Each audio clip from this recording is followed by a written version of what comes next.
Okay. So the venue here proposes very, very nice and modern facilities.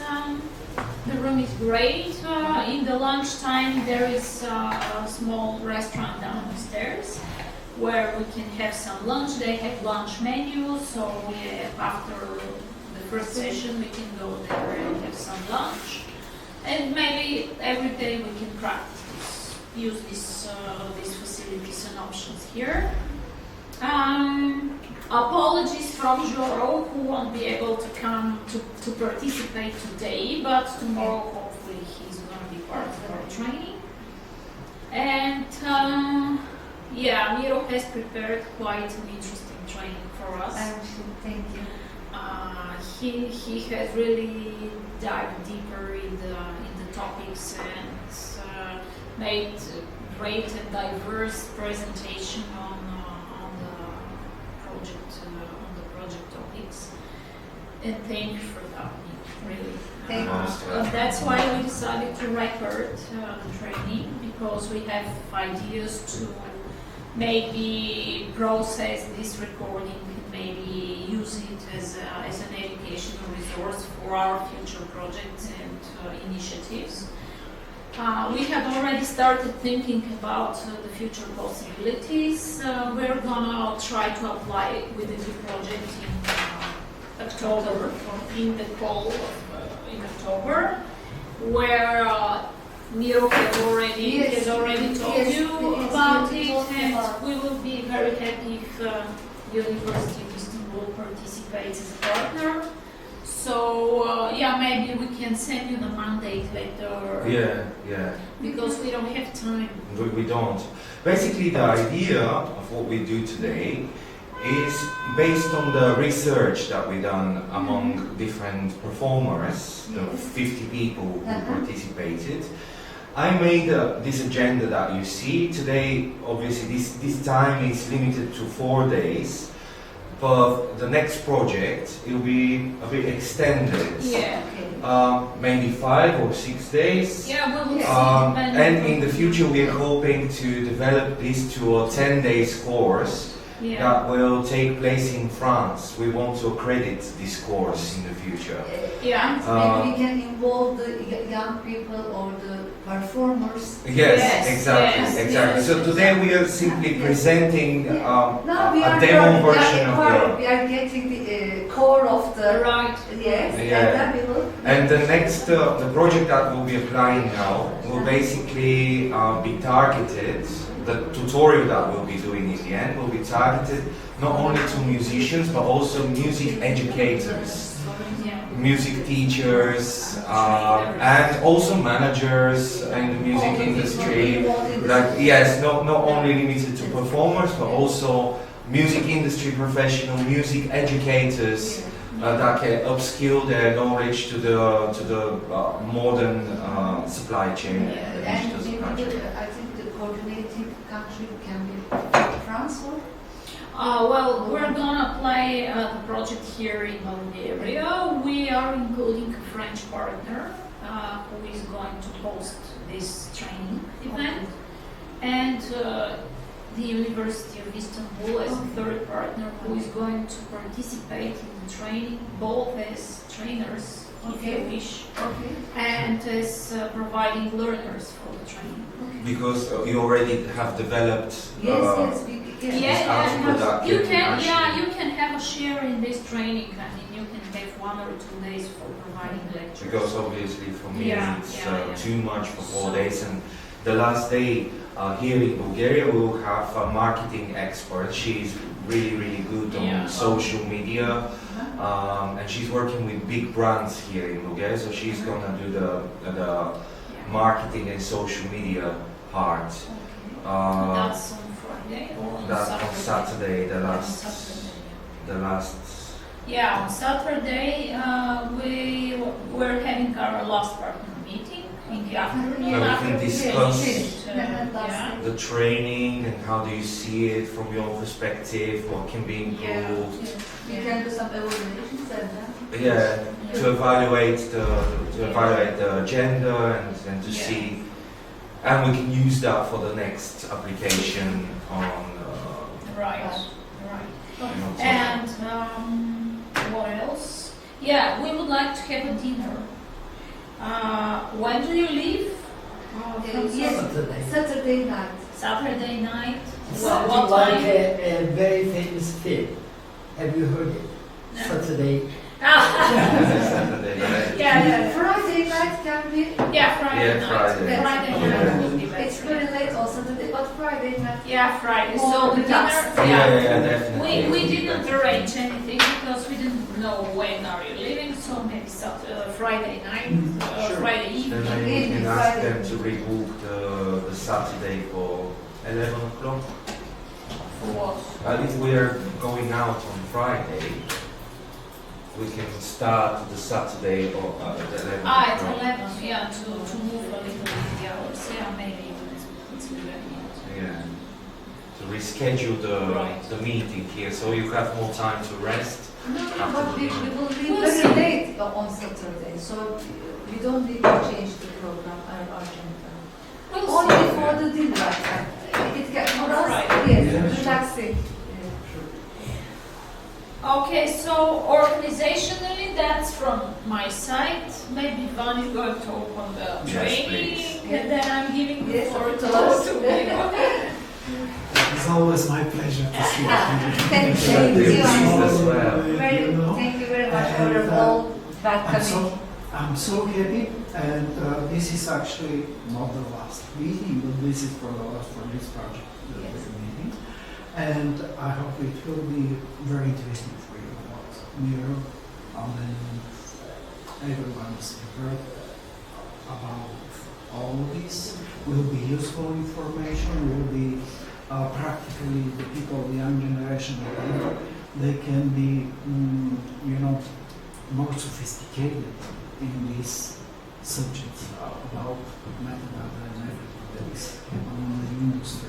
So I believe it will be a good time for you to spend with us here, and will be, of course,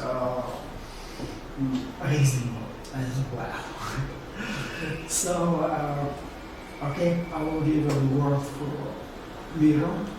He's completely on the tower, is going on this subject, and of course, he's very sophisticated on Thank you this. so much. And I hope it will be a very interesting everything what people are for you. And you will like the way, hopefully, because obviously you're educators. I'm trying to do it as much as I can professionally. So let's see if you're gonna like it. He's very much respecting Yes, the presence yes. of He's the also professor. so modest, by the way. He's Of course, Yes. of course. So yeah, today what we're gonna talk about, we'll start with history of the music industry and the music mediums. But we're not going to talk about the creative side of music, genres, instruments, and different traditions in music. We're mostly going to focus on how the music industry happened to be what it is today. And the first module is going to cover the history of the music industry from ancient times until today. And the second module is going to cover the copyright in very, very deep detail. The copyright laws of the European Union. I decided to structure the lectures this way because artists must be familiar with the history in order to understand where we stand today and why we work with the system that we have today. And we'll have like a social technical analysis on that, including audience habits, of how audience are consuming music. Basically the desire for experiencing different art forms started in the ancient times, long time ago, where Even the cavemen crafted the very first instruments, which were some basic drums, and they started entertaining each other with some basic music that was performed live. Later, in the Middle centuries, the Gutenberg invented the printing press that was initially used to print literature, and later it was adapted to print music scores. The printing is actually a fascinating topic, and it's not much covered. It's not mentioned in halls of academia in general much, and even the musicians, they don't really interested much into this project topic. However, the printing press was kind of tied to the Catholic Church much, because they were printing the Bible. That's from the perspective of Europe. To be fair, I haven't really researched the Arabic culture in these terms. So we're focusing in Europe here in this particular lecture. Gutenberg invented the printing press in around 1450. And at some point it became capable of printing music. At these ages, the music that the masses were consuming was simply church music on Sunday, and the music for entertainment was only available to royals. The royals were hiring musicians to compose music for their ballrooms, and that's how the two genres of music existed at that time. At that time, printing of music and books wasn't still commercial, because mostly people couldn't really read that. They couldn't read musical scores. They couldn't read text. And printing scores, musical scores, was very, very labor intensive. Because the printers, they had to assemble the scores in a mirrored manner from left to right, so that it can print correctly in the end. And the interesting fact here is that they weren't paid for any mistakes, so they had only one chance to get it right. And it was very, very labor intensive, but it made it popular to duplicate music in a very, very quick manner.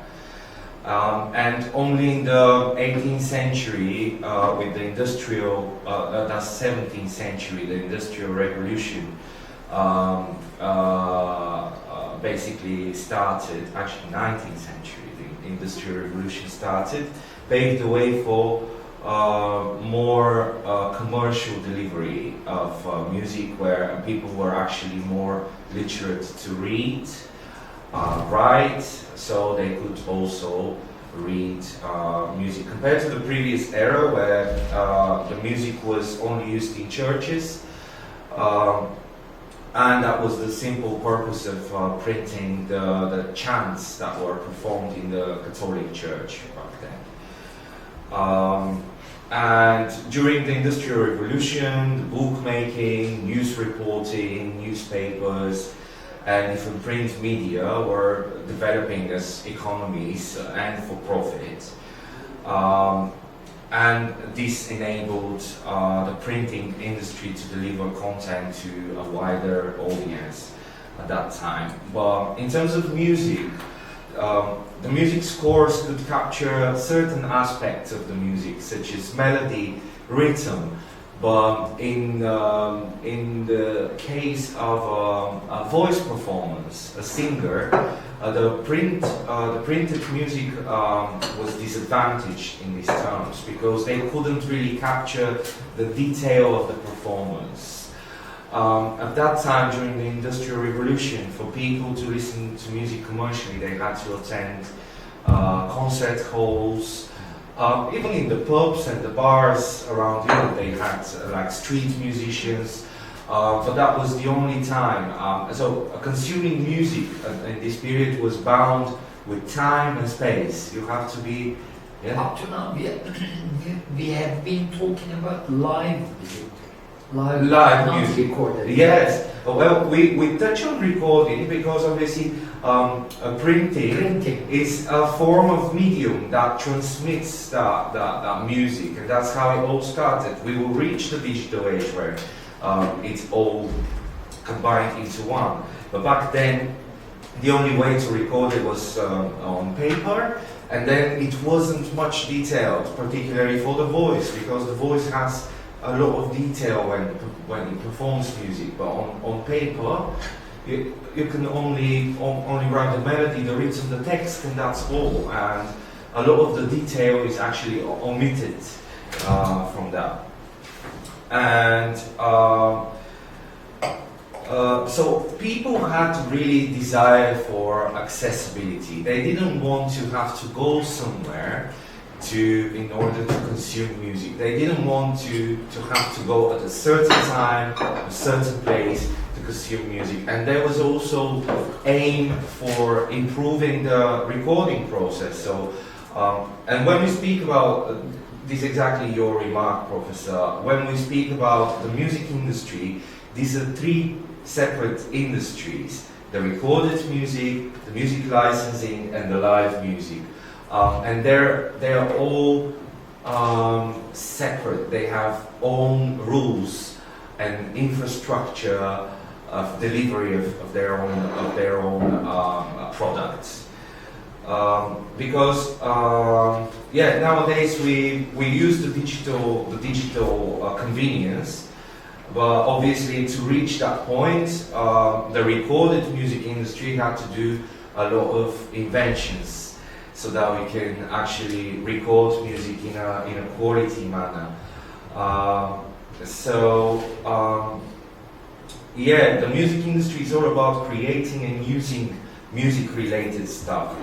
Songwriters write songs and music which can be performed live and recorded and sold to people. So all this industry, they're interacting with each other, but they're separate industries. For example, if I'm just a composer, I'll be just writing the music, and then I will sell my product to the record label, which is actually the recorded music industry. Then they will have an agreement with the performer who will record that music, with the studio that will record that music. And then they will have agreement with the distributors, which are the music licensing. So when we talk about the recorded music industry, because this is something that our project is quite focusing on from the perspective of performers, because performers today are part of the live music industry and also the recorded music industry. Where the recording is acting as a vehicle for advertisement of their talent. For example, in America, Beyonce wouldn't sell any concert tickets if she don't have first recording with a video clip, which will be popularized on radio, and then she becomes a superstar, and then she can sell a lot of tickets in the concert hall. The basic we can basically split when we talk about the history of recorded sound. We will split this into 4 different eras, and that's because each one of them is creating significant inventions, which some of them we're still using today. They're still actual. There's nothing better that was invented, for example, in 1925, let's say, that is still existing today, and we're still using it. So the first record. Just, quick question. Of course. Would you get back when I look at those 4 Eras. eras? Would you say that when I focus on the second, Electrical era. 1925 to 45. Yeah. Do you suppose that the World War, may have influenced this? Of course, yes. I will. It drops. I will speak about that, but a lot of telecommunication tools like microphones and transmitters that were helping the army were invented back then. And me personally, I own a microphone, which is a German brand called Neumann, and it was. Neumann started producing microphones back in that era. Mine was particularly a model that was 1969, which is the Second World War. But it hasn't changed much. It's still the same technology they used to produce the same microphones. They're perfectly quality. What is actually developed is the human mind of how we manipulate sound and the recording medium, basically. But I will cover all this in details. I wanted to start with the acoustic era, where we all know this genius Edison, who invented so many things that we use today, like the light bulb. And he's not the first one who invented a device that can record and playback sounds. There was one inventor before him, but he couldn't really. He didn't make a device for recording music for listening purposes. It was simply as an analysis of frequency. So Thomas Edison created that. It's visible on the picture, that cylinder, which is the first sort of the father of the vinyl records, the gramophone. But this cylinder had one needle to record the sound on this particular cylinder with very thin foil. And the second needle was used to replay what was recorded. And basically it was very primitive mechanical device, didn't use any electricity. The cylinder was also made of, the foil on the cylinder was made of wax. So you can only play back what's recorded about 10 times before it's completely ruined. But the first thing that he ever recorded was Mary had a little lamb, little lamb, little lamb. That's the first ever recorded music. It's a very popular song. Yeah, High school, secondary school students. So in 1877 he filed for a patent, and he got this patent. Obviously, not long after that, in the beginning of the 20th century, obviously we've got, still in the acoustic era, the first vinyl record, which is the flat disc that we used until recently, but still without electricity. And even the recording was done without electricity. What they used to have is that long horn, where the singer was simply shouting in a long horn. And the long horn, you see the orchestra, the most important instruments are close to that horn that is capturing the sound, and the less important are somewhere on the background. And everything is recorded at once with no editing. And basically this horn has in the end, again, a needle that was vibrating mechanically, acoustically, without electricity, to make the groove of the vinyl, so that it can be replayed after. And obviously the fidelity of this recording was very, very poor. You almost can't hear anything, and not many people used to have this at home to listen to music. But yeah, the singer had to put their face inside the horn, because obviously the voice is not as loud as a violin or a trumpet. So it created a lot of echo, because the horn was brass horn, metal, and the sound engineers back then, they had to put like fabric inside to eliminate these artifacts. echo, and it was very difficult process to accomplish. And obviously this all led to, for different inventors, to different way to be able to record that music on the vinyl, on the flat disc, because they realized the plastic material, the vinyl, is is much better than the Edison's wax cylinder. It was more durable. It can last about 50 plays, 100 plays. So they were trying to invent a way to avoid having to do all this physical exercise with the horn. So we come to the electrical era, where a lot of the things that we use today were invented. And obviously the first thing that we have to mention is the microphone, because this is where the microphone started to exist. That's in the electrical era, and that's in during the 1920s. In the middle of 1920s, the engineers of the American company Western Electric, they're still existing as a company, and they were independent inventors working for them, developed this technology for capturing sound with microphone. Basically, it was amplified with this vacuum tube.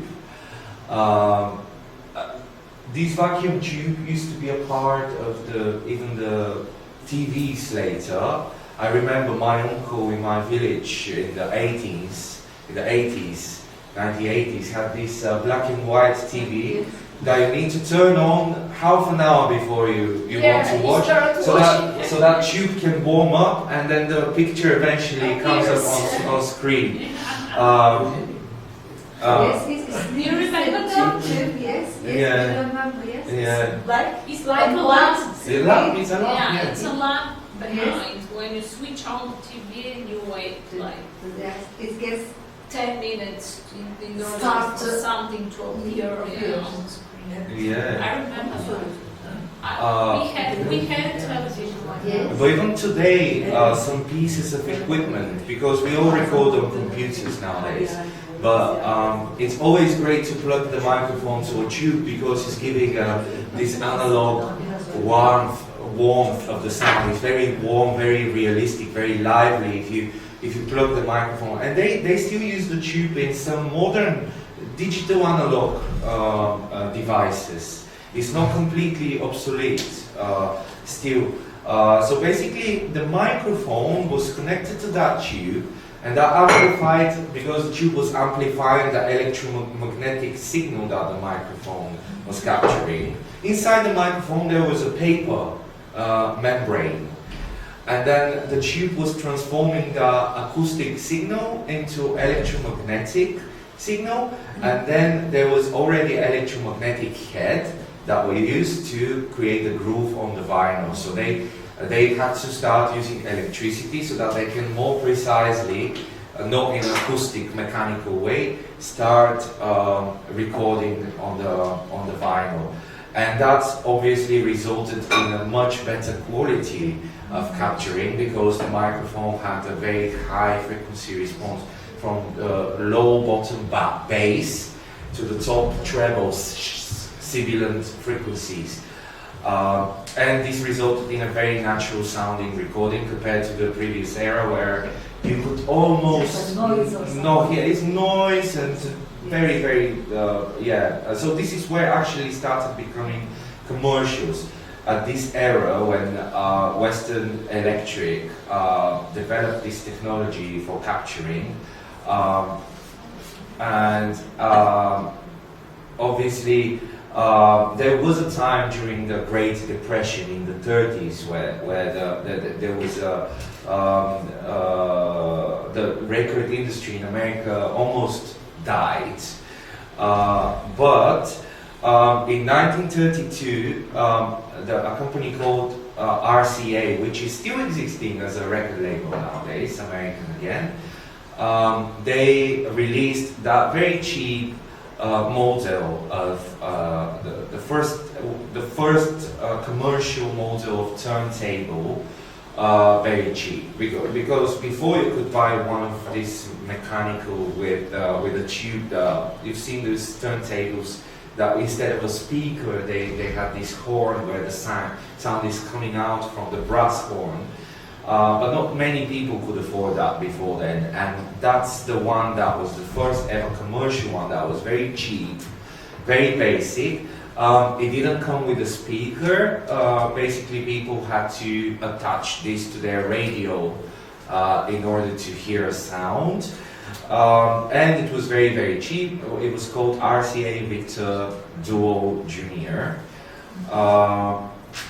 And this device actually revitalized the industry and made the music industry actually develop, because it was very accessible for first time for people to buy this technology and to be able to listen to their favorite music.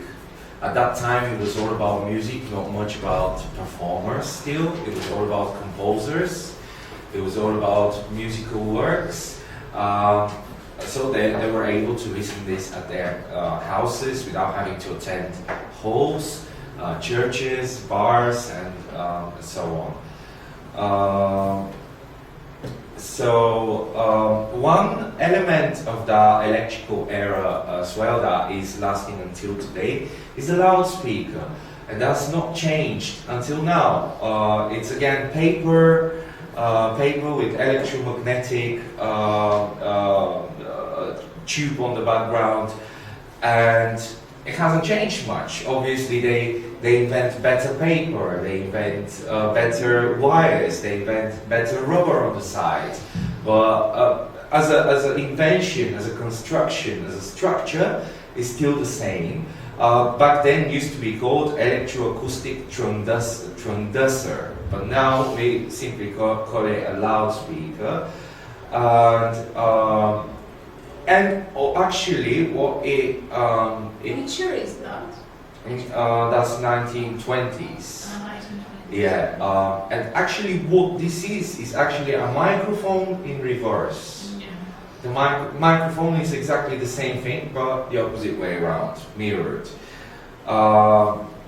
And it's usually conical diagram, and it's plated so that it can make it more flexible. So they experiment with different materials so that it can get better quality of sound.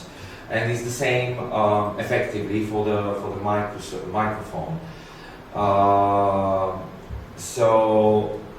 When an audio signal from a recording microphone or electrified instrument is fed through an amplifier to the loudspeaker, basically the varying electromagnetic field, because there is a magnet on the back, is creating the movement of the paper, the vibrating of the air, and that's how sound was produced and still produced from the loudspeaker through the air directly to our ears and brain, which we perceive as a sound. Heart and soul. And heart and soul. We're the only animals maybe that can feel music with hearts and soul. Yeah. I'm not sure about the dogs, but Yeah, Sure, they can sing. I think they're also because some people don't really feel music. I know people who I don't like music much. I don't like music much. I don't feel it. Is it soul It is. body?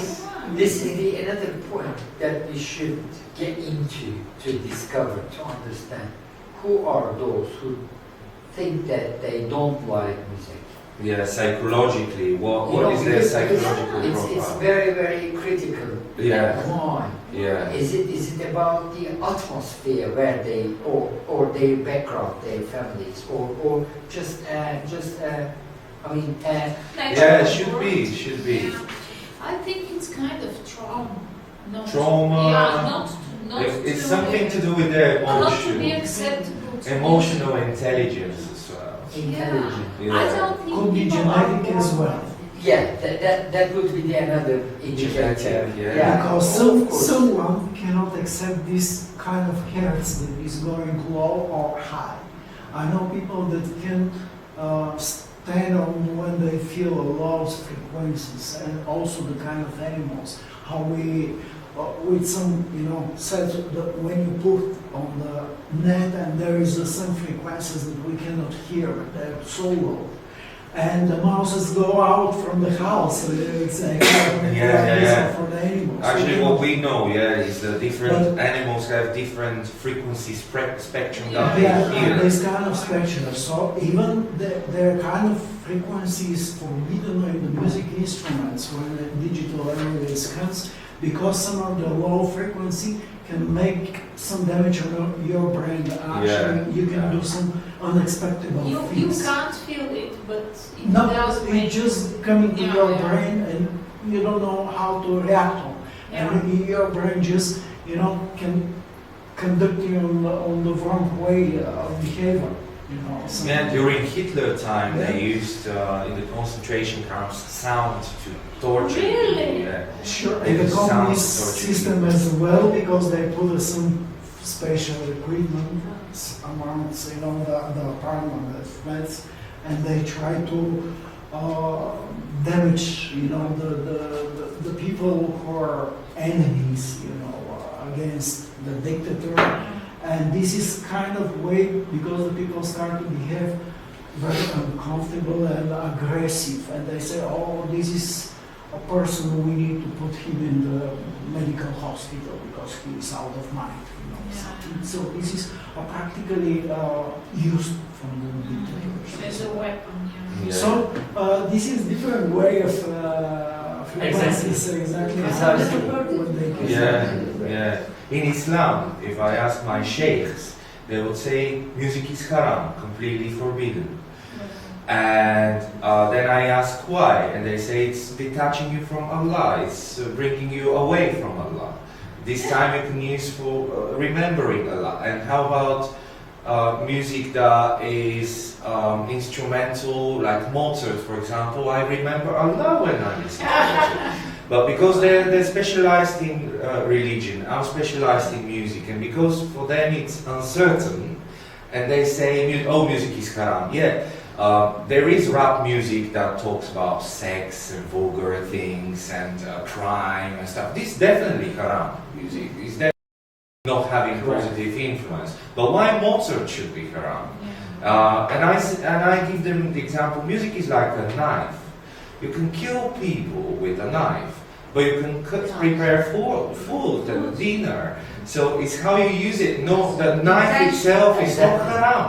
Yeah. Yeah. So that's the sorts of discussions I have about music. So it's a very, very You will always interesting. be a music defender, right? Yeah, in a way, yeah. Good lady. Yeah. He's gonna be always a music defender. Yeah. Yeah. Because he's musician. Yeah. Whole life. Whole He life. should be, he Yeah. must be. Yeah, right. We know each other from small kids with him, Yeah. and we've been singing together in one of the not many ones. But he told us that you were not a good singer. No, I never thought that. Never said that. No, she was actually a very good singer. She was very reliable. I should be careful, I know. Okay, this is where I'll Thank you very much. I get it. I get it. We can close this meeting. Yeah, well, Friday, maybe we can think of some karaoke. for Karaoke, yeah, Friday. karaoke. And he told us yesterday.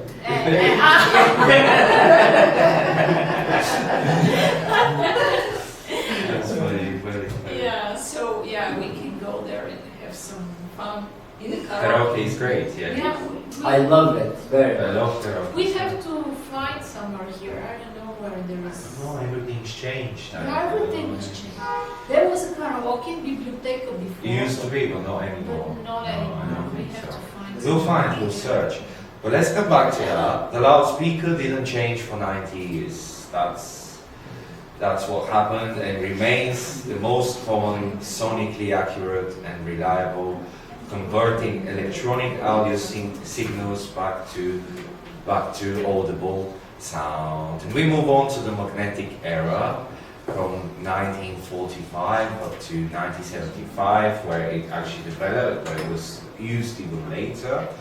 And that's the third wave of development in audio recording began in these years when the Allied nations, we spoke about the war earlier, this is definitely big influence on the development of this technology, gained access to new German invention. The magnetic tape was a German invention. And the technology was invented in the 30s, but remained restricted only to Germany at that time. And it was widely used as a broadcasting of radio programs. Until the end of the Second World War, this was the technology that was used for broadcast.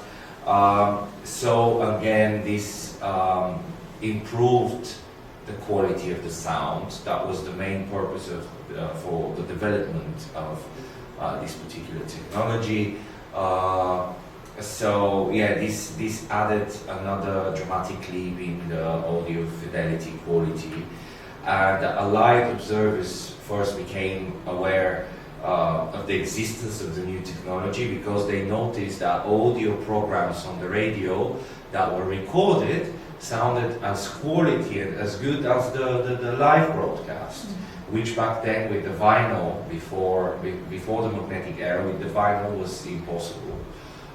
They could broadcast the vinyl on the radio, but the quality wasn't as good. And the magnetic tape made it possible for the live broadcast to sound as quality as the recorded ones. Almost as good, because the magnetic tape has a different artifact, a bit of noise, very, very low level of noise, but in terms of frequency response, from low frequencies to high frequencies, and as well dynamic range, from quiet to loud, because this is the main difference between the magnetic tape and the vinyl. Miro, Yes. I'm sorry for breaking off your. No, of course, no, that's very. Is there any? This is your profession, I know. Yeah. But is there any samples for those records? From the magnetic, era or the previous one. Any samples? The thing is, the durability of the vinyl that was produced in 1910, for example. I'm not asking for us. I'm just wondering. Only we can simulate it, but these records they don't last. They don't last so many years. The old vinyls, we don't have them. They break. I remember when I was a little, I used to have the vinyls, and once we forgot a vinyl in a car outside in the summer, and once we opened the car, the vinyl was completely melt. So it's very easy to melt a vinyl. You have to preserve this vinyl in a freezer or something so that it can reach our times. But we don't have the examples. That's the reality. And in terms of magnetic era, it's the same. The tape can last 50, 60 years, but then it breaks. It's plastic. In the end of the day, the material is not that durable. Not only that, but the magnetic, because magnet is getting demagnified. Yeah, demagnified. In the end, the magnetic quality of the tape is spoiled. So we can't really, in terms of that, the CD is the most lasting. Even though that CDs are also get some cracks or some. Yeah, but because on the vinyl has actual needle that touches the plastic, Yes, correct. and then it can only play 100 times if it's a very quality vinyl, and that's the best and the CD is actually contactless. Yeah. There is a laser that doesn't touch the plastic at all. So if you protect your CD, you always put it in the case, you never touch it on the back. That's practically eternal. Now, especially with the environmental factors, I think we should start recycling them. So we should because they're pure plastic. Flash. Now, PowerPoint's flash. Yeah, Yeah. the 1950s and the magnetic era actually started becoming a standard for recording, because for a first time you could edit the recording actually, because on the vinyl, when you record directly on the vinyl, you can't edit it. But on this tape you can cut the tape, glue the tape, and play back without editing. You can stop and start and continue recording from that position. And I've seen how they do that actually.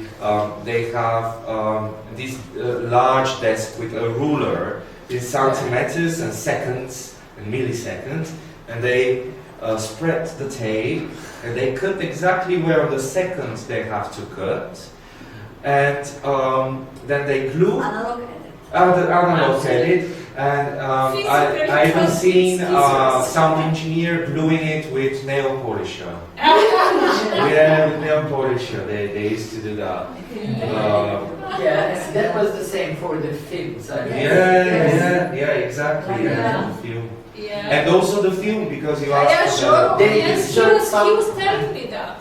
Yeah. John was telling me how they were doing edit. the edit and the post-production, and Yeah. they were doing that same thing Yeah, with the video. cuts, yeah. It's kissers. Yeah. Kiss me. Yeah. And also the film tape is not durable. It has to be stored in freezer. So if you don't store it properly, it's gone very, very quickly. The color disappears, or the contrast disappears. It's the same way with the film as well. It's not everlasting. It's not for long periods of storage. So yeah, It's interesting how those Charlie Chaplin movies are stored for so long. well, they They were can storing be them in the transferred, Congress transferred. libraries and stuff. They were transferred as well. Yeah. Yeah, correct. That was- Yeah. device. Recently, I watched on YouTube the director of George Michael's song "Last Christmas." I Gave You My Heart. Uploaded the video in 4K resolution. I can actually play it on that screen. Maybe it would be But it interesting. was not really. shot on 4K.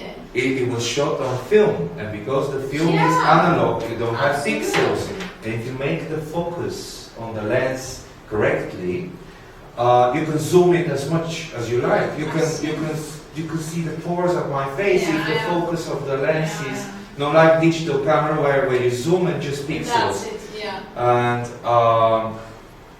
basically, I can play it. We're going for the EA. And then it's not EI. Basically, he done it. He was preserving the film, The original film. the original film. He was keeping it. He was keeping in the conditions that has to be stored. And then they did the. They usually transfer the film to digital or analog tape to edit it. So that's how it happened with the quality. You can see a lot more detail. I think I can make these 4K even. So you can see a lot more detail, colors, and the same tape. Yeah, Light. right. You can see actually her coats here. Shower. Right Yeah, color. yeah, Colors get bright and yeah. Like it was filmed yesterday. So he basically kept the film Absolutely. and he edited it again so that we can this is one side is made in China, another is Benetton.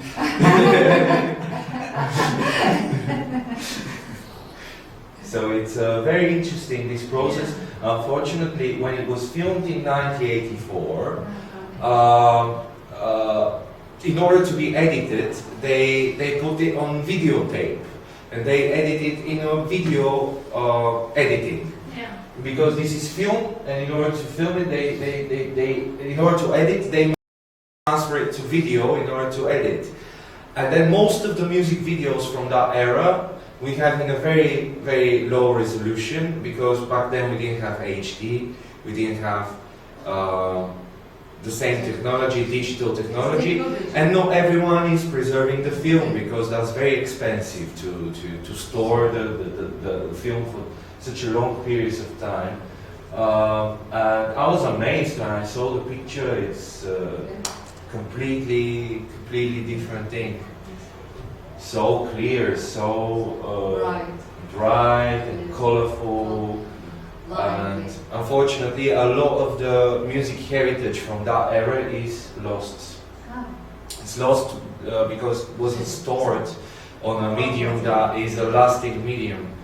We don't have. I also have a video that was filmed on a film, and they edited it on a computer after they capture it under HD 720p, and that's how I have it now. I don't have it HD anymore, because back then that was for the TV was okay. enough to broadcast. For the internet, it was okay for streaming. They didn't need to make it HD. But now we have this 4K, 8K. Even my phone can film 8K now resolution. That I don't have even where to play.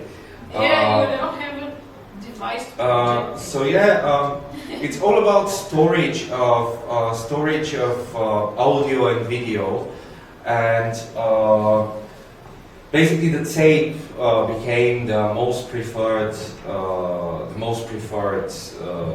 medium for storage, because it was much more durable than vinyl. You can play it 1,000 times and it's going to be fine, and you can edit it, and it's the sound is better, and you can master it, and it was even released at some point for the domestic market. People could use these magnetophones at home, and they could record at home for the first time, because on the vinyl you can't record at home. On this magnetophone, it has two heads, one for playing and one for recording. You could even record from the radio. That's the variant of the cassette. Yes, we're gonna reach there. But also the vinyl records are very heavy as well. And if you want to have a large collection of vinyl records, it's heavy. Actually, So the size also. size and weight is if you have 10. One is about a kilo or something. One vinyl. Probably. Yeah, it's very, very heavy. And in terms of audience habits, because this is also what we are analyzing in this particular lecture to understand where we are today, and this information to be useful for performers to know what was before then, what is now, and what will be in the future. What we are predicting to have in the future. But in the 1950s, another audience habit changed when basically in 1954 this transistor radio was invented, and that was a small portable radio receiver. And this particular model, that was the first commercial model, sold 150,000 copies in the United States, but it wasn't that good actually. The sound wasn't good. It was easily losing signal, but people really liked it as an idea to have like a portable radio, the first portable radio, because we analyze here the magnetophone, the gramophone. These are things that you do at home. The radio, these were things that you do at home. You still don't need to attend a concert hall to listen, you can do at home, but this is the first portable ever device. It was a radio device, and people really liked that idea of being able to take it with them, and it was battery operated. and became the most popular electronic communication device, the transistor radio, not just this particular model, but during the 60s and 70s, the transistor radio as an invention became the most famous communication device between the 60s and the 70s, and billions were manufactured around the world. I still have my Soviet one from my mom at home. At home I have Soviet one. And it was from I have also a big one at home. yeah, but that's probably a tube one with a lamp. Yeah, correct. Yeah. We are now covering the portable radio because that's for the first time you can take the music away outside of your house with you. You're not bound where your gramophone or where your large radio is. Well, because this is very close to what we do today. In a way, this is where this habit of taking the music on a walk with you started existing, and people loved it. They actually loved to be able to experience music anywhere they go. That really sparked a huge change in the listening habits of the audience.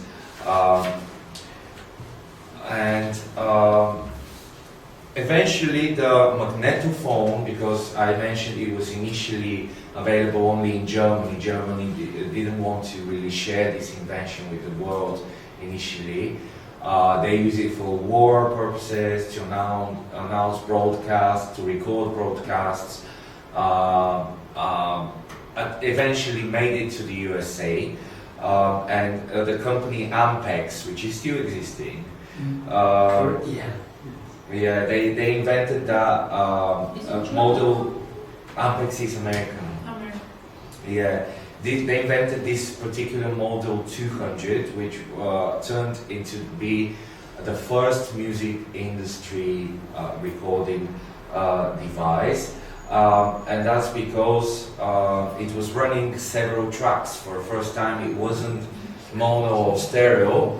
You could actually record 4 channels in there on a wider tape. You can record 4 separate microphones, then mix them for the first time, and this tape was basically that's the difference between the American model and the German, which used to be mono at first and stereo, just 2 channels with the same signal. And this one was the one that was particularly developed for music recording on 4 channels. 4 different microphones can be attached, and 4 different instruments, line-ins could be fed on the tape. And basically all the radio networks in America and recording studios adopted that, and that's how the tape recording industry started, where the first studios were established and became the standard for that. And obviously it continued to build on the German recording technology, but the difference here is that this Ampex technology on 4 channels with this particular wide tape never became commercial. This was just for the studio, and once they mix it, they transmit it on the German tape, which was the commercial one. And this little by little, this happened in 1947 when they actually started developing it, and in 1965 Philips, they do great shavers nowadays, which obviously I don't use. I'm not using. But yeah, they started introducing the compact cassette. They had the idea for this particular design where the tape was already protected inside this plastic body. So it was compact as well. It was smaller than the tape. They wanted to make it very small. And they even had a variant that could feature 4 tracks. 4 tracks on it with a special player. You can listen on 4 speakers there is a button to switch. There are 4 channels basically, and you can listen on 4 speakers, which is a mode that they were trying to invent, but we now simply use stereo because that's most natural to human ears, left and right. We only have 2 ears, but at some point they even tried to make this quadruple sound. In America, it didn't reach commercial success much, but you could use the player in 2 modes. You can either play one song on 4 speakers, or you can switch in between 4 songs that were recorded in parallel on the same tape. Yeah. Would you, a little bit more. Yeah, you have this tape, Right. and you have 4 songs simultaneously recorded, I see. and a switch on your player. Correct. All right. And you can switch between song 1, 2, 3, 4 Yeah. with a button. Obviously, you have to rewind it from the beginning, Yeah. but they were recorded in parallel. And even those cassettes that we all know, they have these 4 tracks. And this is the stereo of one side and the stereo of the other side when you turn it. So it's still 4 tracks that are recorded. And obviously it's about 45 to, it can go up to 1 hour a side. Even I've seen ones that were 90 minutes as well. The 90 minutes were not very good quality. Yes, because, yeah. Usually they get stretched somehow. Yeah, and the tape was No, it's not. thin. It's another brand. Yeah. Yeah, It's, I'm just kidding. yeah. It's some Russian brand. Not Chinese. Yeah, no, Chinese is good. So, Still, yeah, so, yeah, we spoke that this already, we compared it, we spoke about the editing and the sound engineers that were editing the recordings. The magnetic tape gave them a lot of plasticity so that they could edit in a very similar manner as to the film. And then the next very significant invention, which is also in a way shaping where we are now with consumer habits, is the first ever Sony Walkman that was invented in 1972. This is how it looked. 1979, TPS L2, stereo Walkman, battery operated, a huge Japanese hit. Everyone was buying this particular one, although it has like a design flaw. It was very easily blocked with dust, and was even damaging the tape, the dust. Unlike with the previous devices for listening that required loudspeakers, this is the first ever headphones that provided better quality than the speakers, because the speakers weren't still perfect, but this one was the most accurate and the most perfect sound that could exist commercially back then. Obviously in the studio you have very, very good studio professional monitors, but for the masses and where we are today, this so much already looks 1979, so much looks like what we have now, and everyone's on their iPod with wireless earbuds, and this is where it all started. All the previous commercially released players that weren't portable could record and play back. But this device was only for playing back. It couldn't record. Basically, it was designed for the pre-recorded cassettes that were commercially widely available already at that time. The music industry was really, really lifting off big time. So we come slowly to where we are today. anyone Yes. smoking here?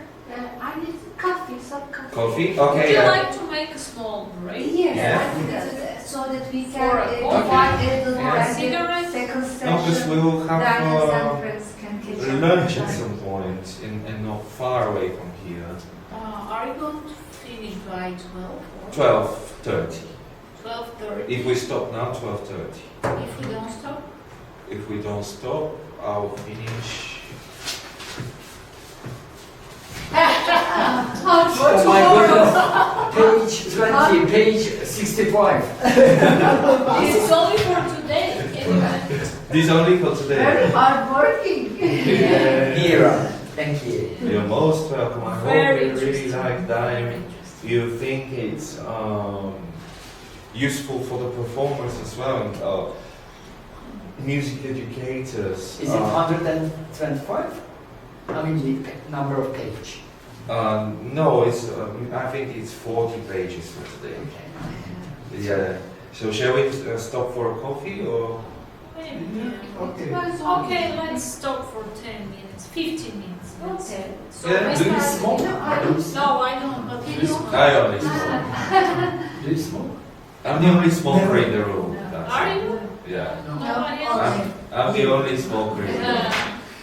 So, would We you have to show respect because Absolutely. No, Because- I can wait until the lunch break. I can wait for that. Maybe I can just have a coffee. Anyone wants anything from the coffee, coffee? tea, or yeah. Shall I wait? I'll just take coffee. Wait here. He's coming, Shani. I'll come back. He's coming back. Come back. Oh.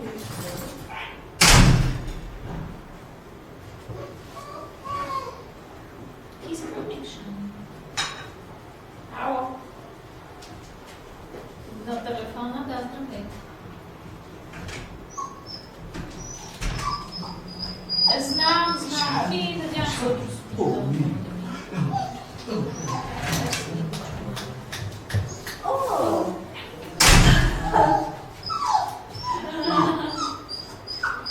Sharon. how are you? Yeah. She's wearing that's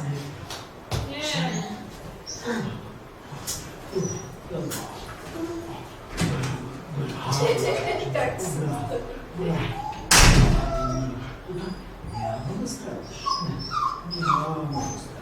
Да.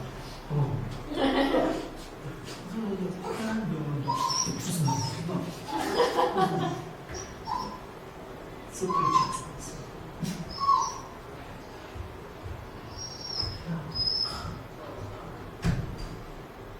Какво стана?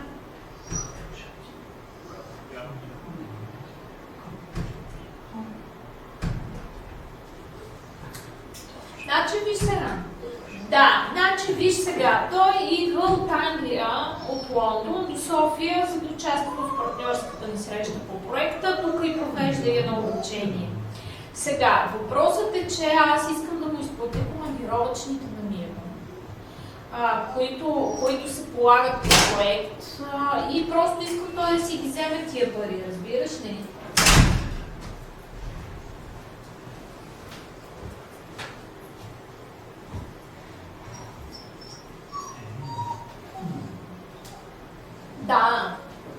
Да.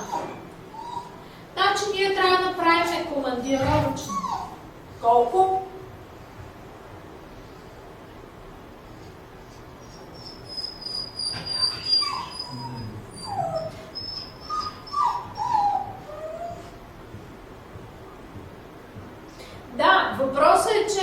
Въпросът е, че аз имам точно определен бюджет от 575 евро, твърд бюджет, разбираш ли?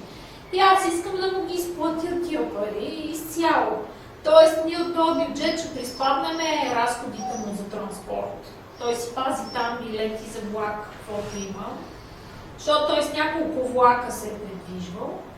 И ще видим остатъка, ще го сметна през дневни. Разбираш ли?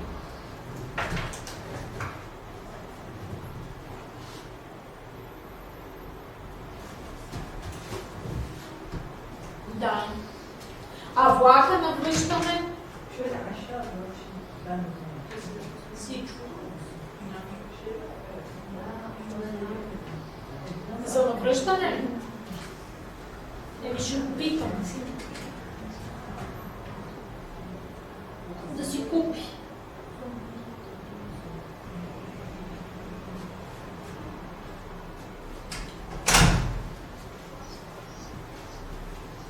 Колко и дневните, които ще си ги получим. Да. Ама, аз ще си искам в София да го направим. Това е за спортив брой.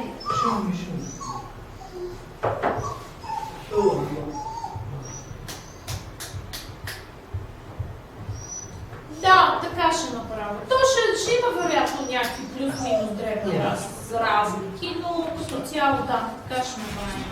Защото то навръщане ще е нещо подобно като идване. То разликата няма да кой знае каква.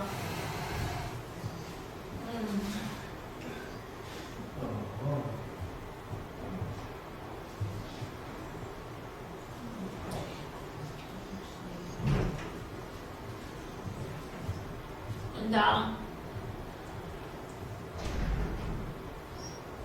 Той е тук 2 седмици.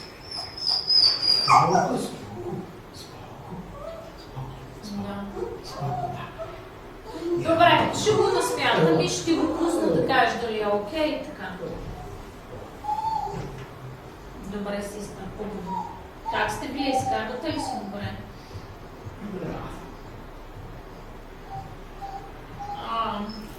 Хубаво.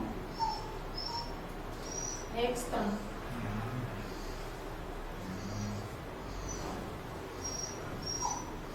Да. Много хубаво.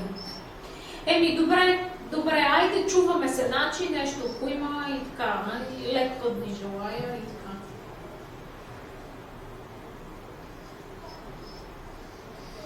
Има време. Не, има време. Аз просто исках като консултация да го направя, за да знам горе-долу в каква посока да ги смятам неща. Добре, супер. Окей, благодаря ти много. Хайде за сега. Хайде, чао. Хубав ден, чао. My sister, she's in Istanbul. Yes, with her children. For holiday or? Yeah, for holiday. just for holiday. Why don't you tell me? She's traveling there. She's traveling there very often. She's been there maybe 20 times, I don't know, but she loves Istanbul. And she's gone there very often with her daughter and her son. I hope you will come soon. Yeah, me too. I love Istanbul. Because yes. Really, I just did a lot of plans in my mind that you will come and we will do something like Let's this. But hope the so. organization not in this way.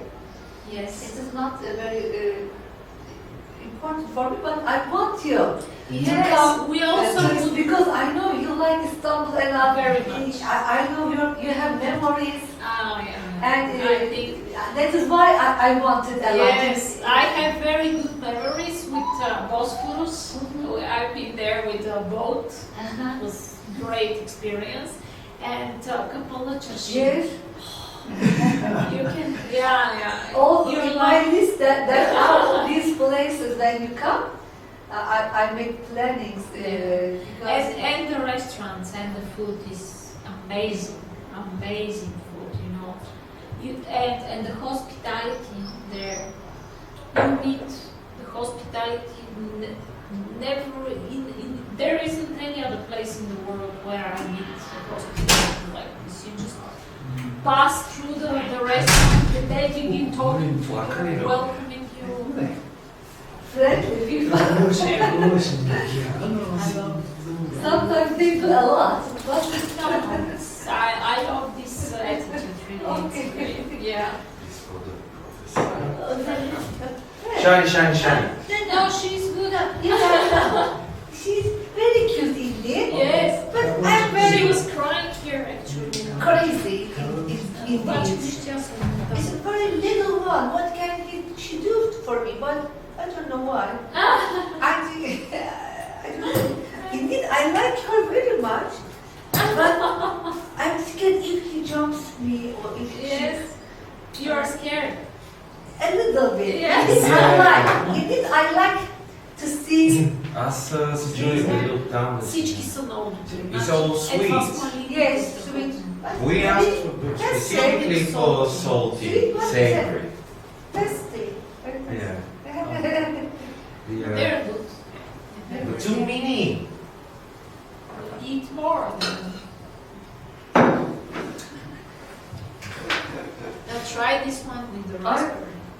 I always thought making online platform. For example, it can be for any kind of indeed group, target group, but online platform will bring the people from different countries in the platform, and they will exchange their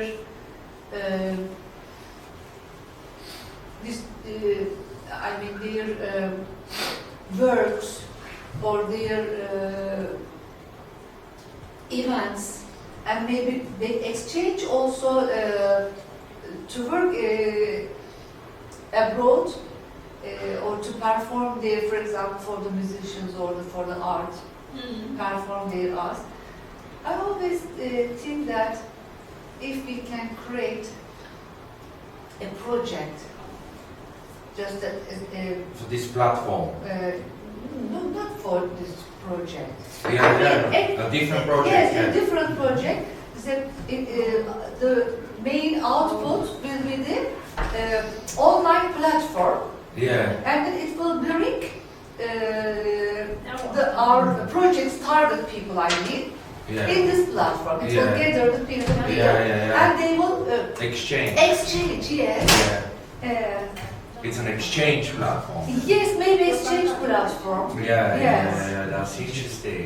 About for all industries. Or? All industries, all subjects it can be Okay. designed. Yeah. I thought for the social responsibility project. Yeah. But, We can do that for March. Yeah, March, yes, because I had a very difficult exam for my PhD, Mhm. but fortunately I passed. Alhamdulillah. Yes, alhamdulillah, Congratulations. and I got the reference to start my to start writing my thesis. Okay. But it was a really very difficult Yeah. exam. But alhamdulillah, I did. Alhamdulillah. So I couldn't get a lot of time. But I must work and I start to write it, not this call, but for March call, I will write, and you can also check what I'm writing. Or, That's why, because you sent me that project for sustainability and environment, and I said, because we're developing that one with Obena, maybe it's better if we just continue on that one, and in March, Yes, because very limited time. And, yeah. and this is the subject that you're mostly. and you already involved. Yes. You're already Yes. involved in. We had also some experience. Yeah. Thank you very much for your You're most welcome. It's a contribution. pleasure. Because it was new. For the project that we're gonna apply for now. Yeah. So you have an idea for creating a platform? But that's another project. right? Another project. Okay. Not the one that we will. The current one, yeah, that we're developing. Well, that's a good idea of creating such type of platform. Actually, we have already created one, and we're gonna present it to you on Friday, I think. Okay, It's called. Another project. Yeah, we have something. It's called Live Artist. That's a bit different. Yeah, that's a bit different, but we can broaden its focus because it's a streaming platform with a ticketing system. But we can broaden the focus of this platform and in a way that a new information inside can be used as a marketing approach, for instance. For example, we will the brands or the relevant people will register in the platform, and it will be chance for them to meet here, to see and to learn about their works.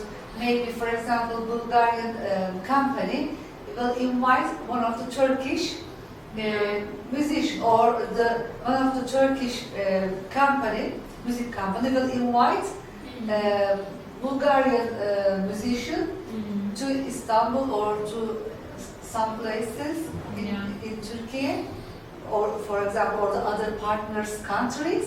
Yeah. So they will collaborate in different places, like, or exchanging. Exchange, Maybe yeah. exchanging, yes.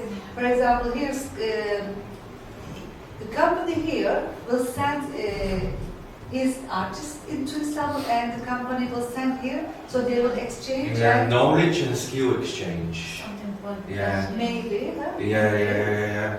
Yeah, we can. This is kind of management actually that can be programmed. No problem about this.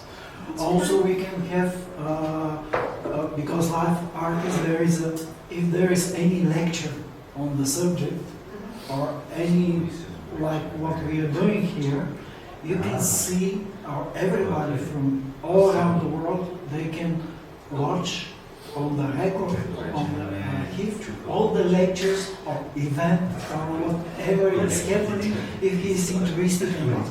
Yes. So this is very important that you can see alive. Actually, you can watch some events alive everywhere. Where is the team is provided with good quality, you know. So they will see their performance. But actually, they cannot exist on the place where it's happening. So they can see on their archive everything, you know, and to exchange the thoughts and to exchange this kind of lectures or events or whatever. So it will be like a city community that everybody who is interested will find a different Each other in Yeah. this society. Yeah. Yes. So they can find the subject that they're interested alive. So they will see the live performance, and then they will evaluate each other's Right. work. Yes. We will explain about live artists, you know, in one of the following days, you know, some other how it's our idea what is about the live artist, how we can be killed for different, you know, different events, even for the seminars that are not actually they are culture but not actually stage performance, or even in your subjects what you're doing in the university, so the people can hear, can see, can each other. Yes. so we have good ideas how to create and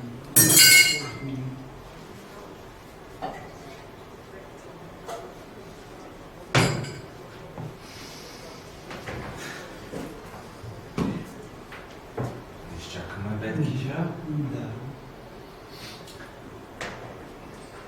Yeah, I'm gonna run through it as quick as I can.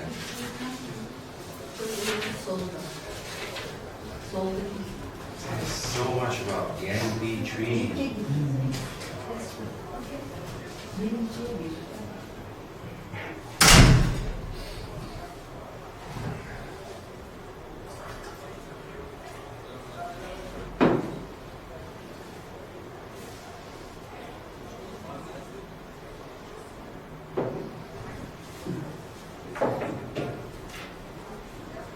I like this place very much. Yeah, it's really good.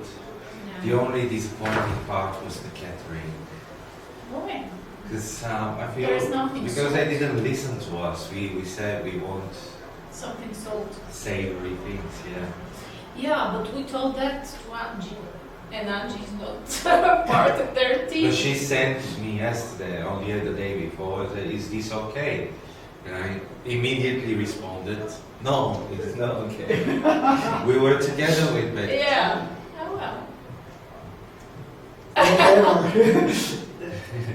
That's And it. then, okay, That's it. I just asked. Yeah, we'll have maybe some salty soup Yeah, when we go downstairs. kartofki. Presentator. But I hope it won't be finished. Once the menu.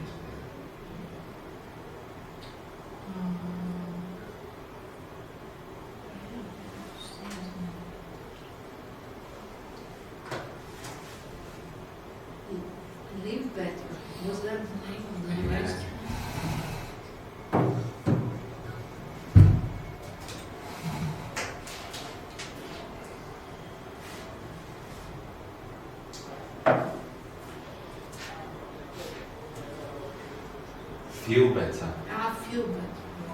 Feel better.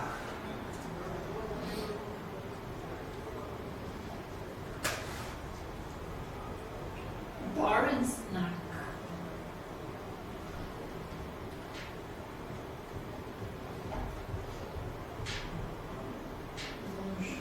I don't see the lunch menu. Our menu here.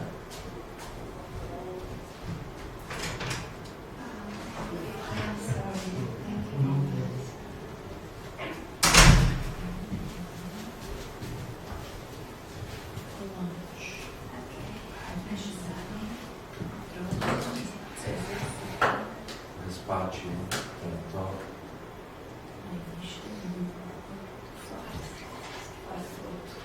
Beef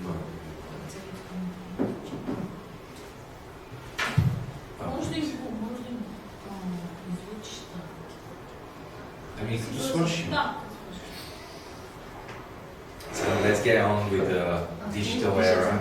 Yes. Yeah. So you have 30 minutes. Okay. So basically it started in the 70s. Digital era, we know it. Yeah, we're living it, yes. That's the good thing, because it's still developing, you know. So in the 70s, companies began experimenting, recording digital audio, because digital was the quality that they were aiming for. Could have to eliminate all the mechanical elements of the previous methods of recording, like magnetic tape or acoustic recordings. Here they were aiming to eliminate all the mechanical errors that were happening. However, in the 70s, this technology wasn't still available for the general public. And by 1976, Philips would have the prototype of the audio disc that was using the video disc technology. They aimed it to start to record video. That was their initial idea at first. But simultaneously and independently, Sony was also developing their own standard of laser digital disc in Japan. And although Philips was in Germany, Sony were in Japan, they decided to start this collaborative process together, but with some differences. They collaborated before on the cassettes as well, and once more they decided to start collaborate on that.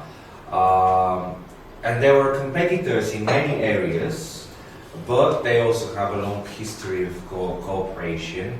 I'm really admiring Japanese people. They're very clever, and a huge part of the technology that we use is actually developed in Japan. And especially this presentation is focusing on commercial formats for recording, but there were a lot of other formats that were tried and tested and developed, but they didn't make it commercially in any field, whether in professional studio recording or commercial on the market.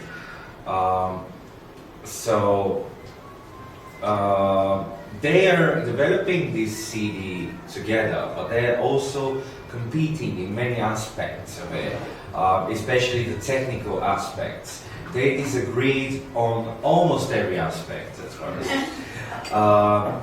But they settled a sample rate of 44.1 kilohertz, which is the sampling rate that we still use with our computers mostly, because that's capturing the range that the human ear could hear from 18 hertz, the bass low frequencies, up to 20k hertz. And 44.1 is basically double than what the human ear can hear. So the CD can record frequencies that our ears cannot even perceive. So they actually settled this frequency because most of the televisions back then used a sampling frequency on the analog tape. And as they were trying to invent a video disc at first, that's why they chose that frequency. They really researched what the television is using so that they can make this useful technology for the broadcasters. It wasn't meant to be initially used by the masses.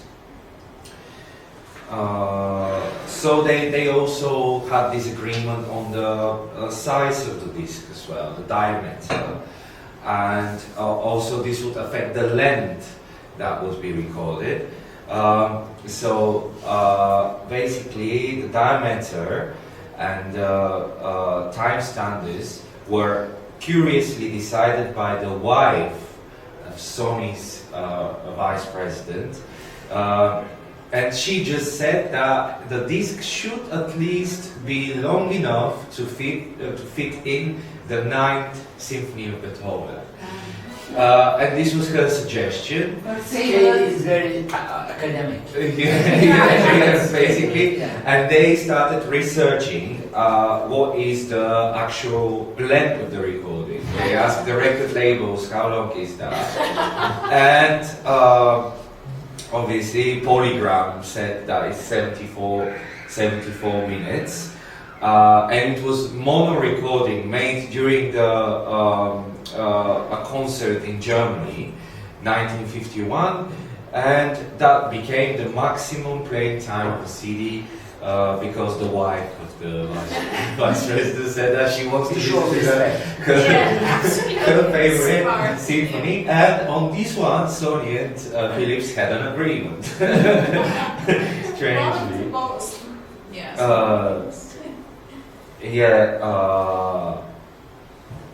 So basically, the everyday practice of the CD is less romantic because Philips, one of the subsidiaries of Philips, which is Polygram, which is a record label, which merged to Universal. Now Polygram is part of Universal nowadays. So they had their CD printing plant in Hanover, and once the technology was developed, so that they could produce large quantities of CDs, and Sony did not have such a facility yet. So Sony agreed on the 150mm disc because Philips first launched their plant factory first, and this made the Philips the first manufacturer ever of technology for the masses.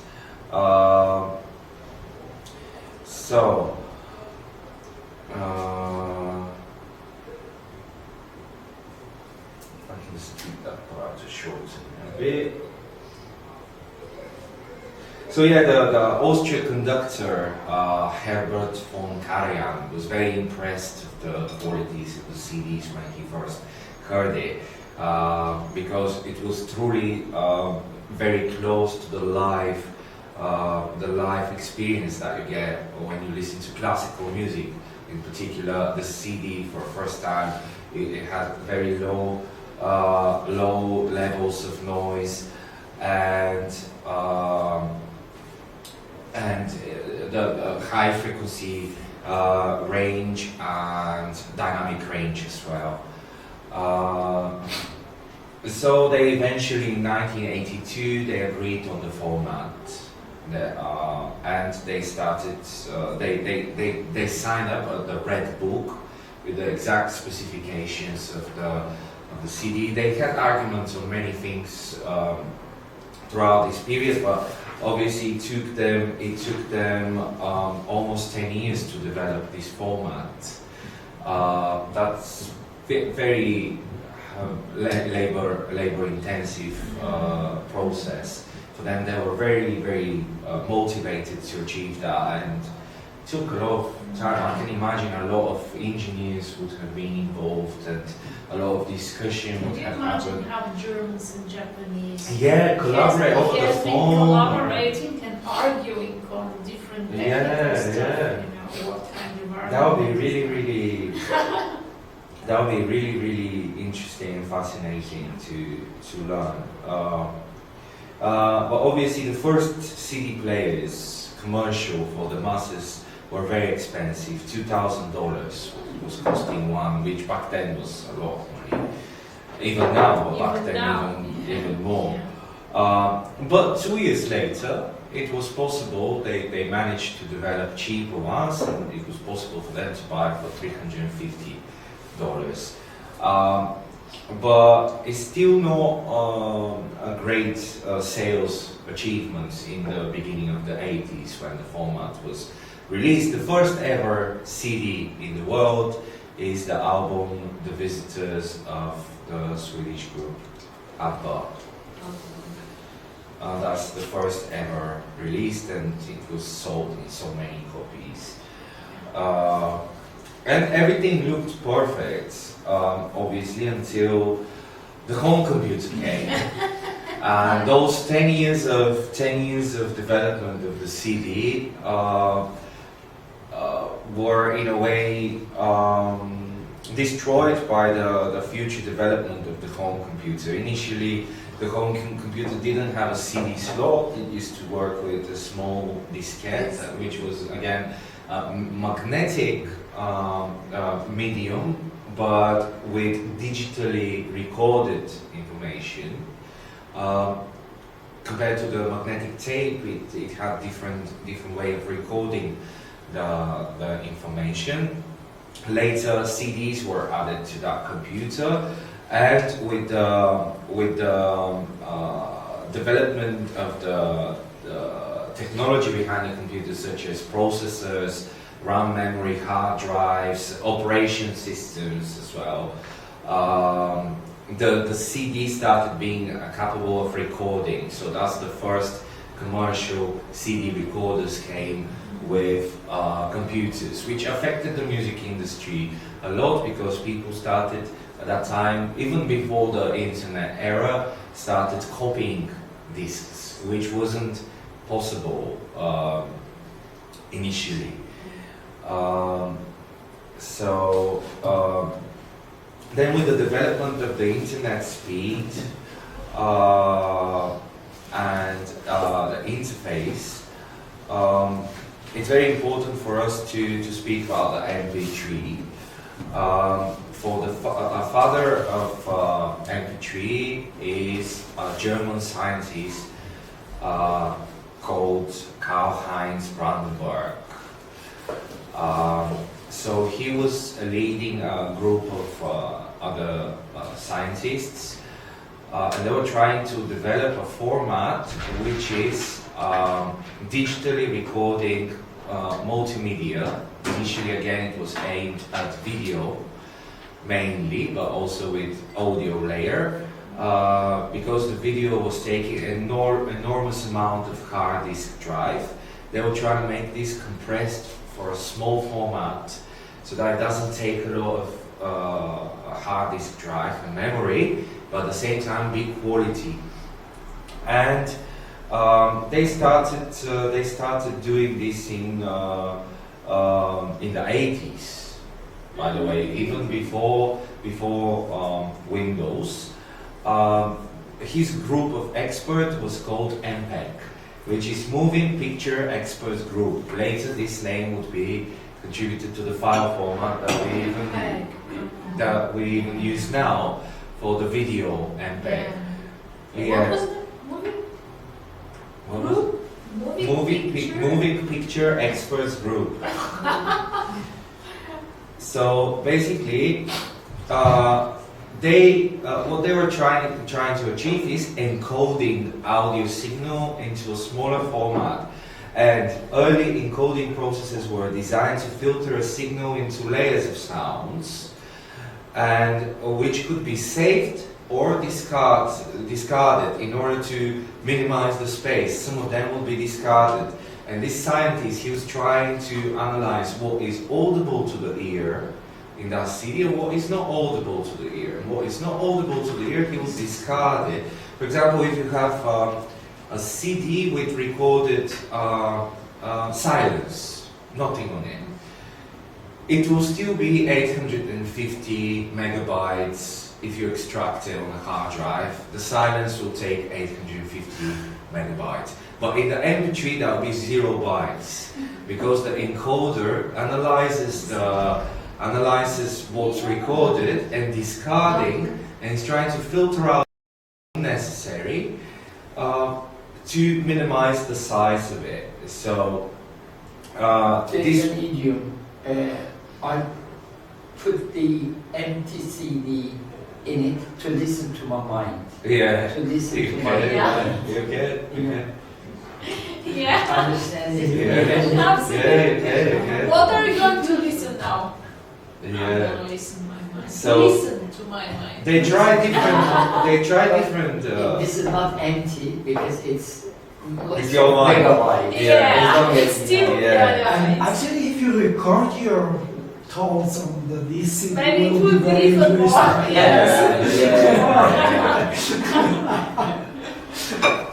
Yeah, so the reason they were developing this technology wasn't for the mass consumption at first. It was actually for the to serve the recording industry. They wanted to make radios connect to each other over the distance and being able to transmit digital signal or recording studios. Intermediary. Yeah, recording studios. I'm in LA, another music producer is in San Francisco, and they want to connect their studio. They can transmit the signal in a way quickly and efficiently in a digital manner. And the real progress started in 1986 with MP3, where they could actually experiment on actual computers. With the development of the computers, they could really achieve that. But at first, when he tried to do this as his Karl-Heinz Brandenburg tried to do this project as his thesis at the university, his professor said that what he's trying to achieve is impossible, and he shouldn't really go with that because the computers weren't enough strong. The internet wasn't fast. And everything was so primitive that his professor simply didn't believe that this would happen. But a couple of years later, when the computers developed, he could actually experiment with that. And in 1988, they had ready encoding format of MP3 where they could clearly take Beethoven's or any classical music and make it small in size. However, at this time he found this record of Susanne Vega called Tom's Dinner, and this is non-instrumental piece. Basically, it's just a cappella vocal in harmonies and stuff. And he tried to run it through the encoder to try and minimize the file size, and he realized that it's not working perfectly. It's actually the voice. It almost didn't have any instruments, but the voice was completely destroyed. He realized that they still have a lot of work to achieve the ideal MP3 encoding process. So it took him a lot of time, but with the computers,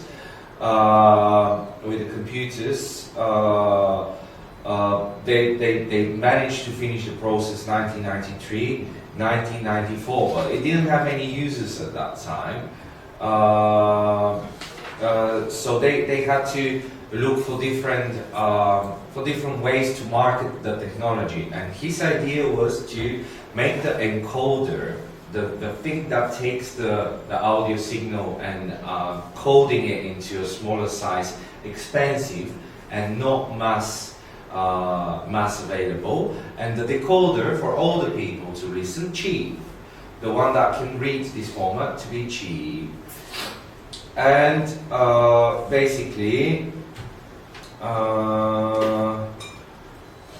Because both are, the first one is supply, second is demand. Delivery, yeah. And, Yeah. and this Yeah. is another The second perspective. Yeah, one of is course. the consumption. Consumption. That's This was- that's a word. This, Yeah. In his head, this was the model, and you have, if you remember, Winamp, one of the first players on the computer on Windows. They paid the license to actually be able to encode music, and but it still wasn't that commercial. Not many people could use that. And the knowledge of how to do MP3 decoding was out there, and it was all open. I remember the pirate websites where we were downloading. And what happened? Yeah. We will reach there. What happened in 1997? Australian student went to Germany, and they worked No, together I started my PhD. in 1997. Which I said was the correct in 1997. Okay, Thank you okay, very much. 1997. Sorry. So yeah, Australian Keep in mind student. alive. Yeah. Australian student found the work of this inventor's team, and he bought a copy for educational purposes from a German software company. But he paid this copy with a stolen credit card number from Taiwan. And he looked at the software codes, and he realized that he's using some of the libraries of Microsoft as well, the internal application programming interface. And racked up everything. He completely decoded the software and placed it on a US university FTP site, together with a README file saying this is freeware thanks to Fraunhofer. Yeah.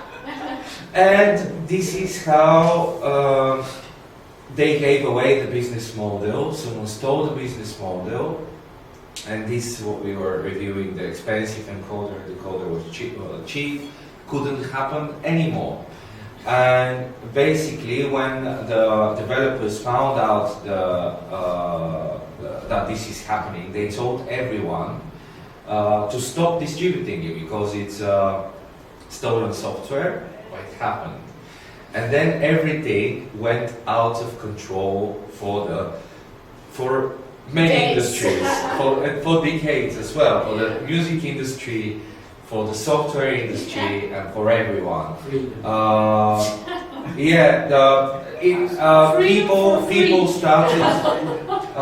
People started ripping off their CDs, Freedom is usually expensive. and this is where What you said is Napster. very effective. Freedom for free. Free. And this is what he says. It was 97 when I got the impression that the avalanche was rolling and no one could stop it anymore. But even then, I still sometimes have the feeling is this all a dream or is it real? So it's clearly beyond the dreams of earlier times when they were developing the MP3. They didn't know that this all is gonna happen, is gonna end up this way. This wasn't the purpose Was of it Napster? inventing. Yeah, that's what happened basically. In 1999, Napster appeared. I don't know if this was ever popular or No, not anymore. yeah, not anymore, No. not anymore, but still existing. By the way. Yes, that's what I said. It's still existing. Still Yes, but 1999, but this is the Napster 2, which was A version. Yeah, no, someone bought the brand. The two companies has nothing to do. It's Daniel. Daniel, blue. I said, very good. It's not green.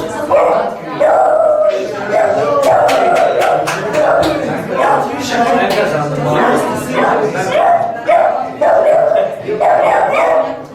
Just to say that. O da maviyi görelim. Yeah.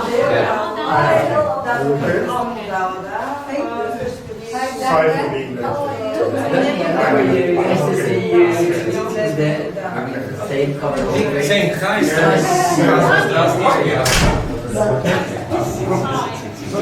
How are you? I'm okay. I'm coming from Warsaw. It's small. Of course. So, Are you alone? From Yeah, something? yeah, Nobody else is coming? nobody else. Okay, Just so me. Yeah. It's not bad. We're just finalizing our morning session. Okay. And we're gonna get some lunch downstairs. That's And fine. So, yeah. At least I came for the Have right a time. seat. Choose a seat here. I'll sit here. Yeah. So we reached the digital age, basically. So Daniel, I'll just summarize for 30 seconds. We are discussing the evolution of music recording from the beginning of the 20th century until now, and we reached the digital part where we talk about Napster. We just finished for MP3 and how the MP3 was invented. So Napster started in 1999, and in the early days allows the transfers of digital files from the hard drive of one user to another, creating unlimited copies. And that was unlicensed, that was basically pirated. And so the Recording Industries Association of America took action against Napster and finally managed to close it in 2001. But Napster was one of the most popular ones, but they were even more. I remember that. Yeah, Napster, yeah, Yeah. with that logo. Illegally, yeah. Yeah, illegal. There was one Limeware or something. They were very, very similar. And at that time, people also start distributing torrents as well. This is how their habit changes. They have these personal computers that they have at home, and they obviously can store a certain amount of small MP3 files, like thousands of MP3s, for example, which compared to the CD, which can have 15, 20 tracks, and it takes a lot of physical space in your room. On the computer, you actually can have a lot of music played fast, share it with friends for the first time. And the music industry wasn't ready for all that. It all happened with a leaking of the MP3 format. It all happened overnight, and they were still fighting the piracy. They basically wanted to protect the CD, and I think from my point of view, this is where the music industry was wrong. Instead of them analyzing the consumer habits and saying, okay, people want that, so let's regulate it. Let's regulate how they listen and share music, instead of trying to close every new player on the market and force them to buy our CDs. This is what they were thinking that they would do, and this is what they were doing until 2005. They were hoping that they would sell CDs, but this in the end it didn't happen, and they eventually shut down Napster and then arranged a deal with Apple. And in 2001, iTunes was launched by Apple because they were prepared to develop actual devices.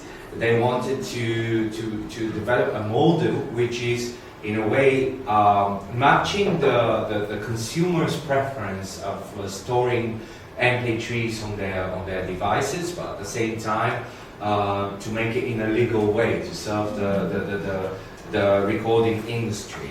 So Steve Jobs negotiated with the major record labels to distribute their content on iTunes, and they agreed. And obviously they had the idea for these portable iPod players, because up to this moment people were listening on their computers. Phones were not smartphones back then, so mostly people were listening on computers. So Steve Jobs had this vision to satisfy the portability requirement. And also one big change in consumer habits happened again, and that is that for the first time people stopped buying an entire CD, and they were able to shop for a single song that they like, which also changed the model of record labels, that they would produce, let's say, a disc of Madonna where you have 5 hits out of 15, and the rest is just a filler. so that they can sell the entire CD.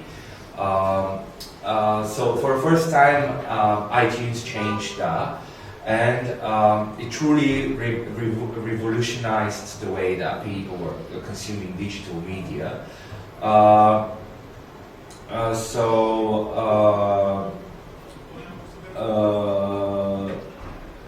Over the time, iTunes expanded not just to music industry, but this is where they started. They actually expanded to video content, television program, and streaming on demand. No, they actually first it was download on demand. They developed this podcast format, which comes from their podcast we use even nowadays. Although it's a computer, we play podcasts on any device, not an Apple device, but the word iPod comes from the Apple invention.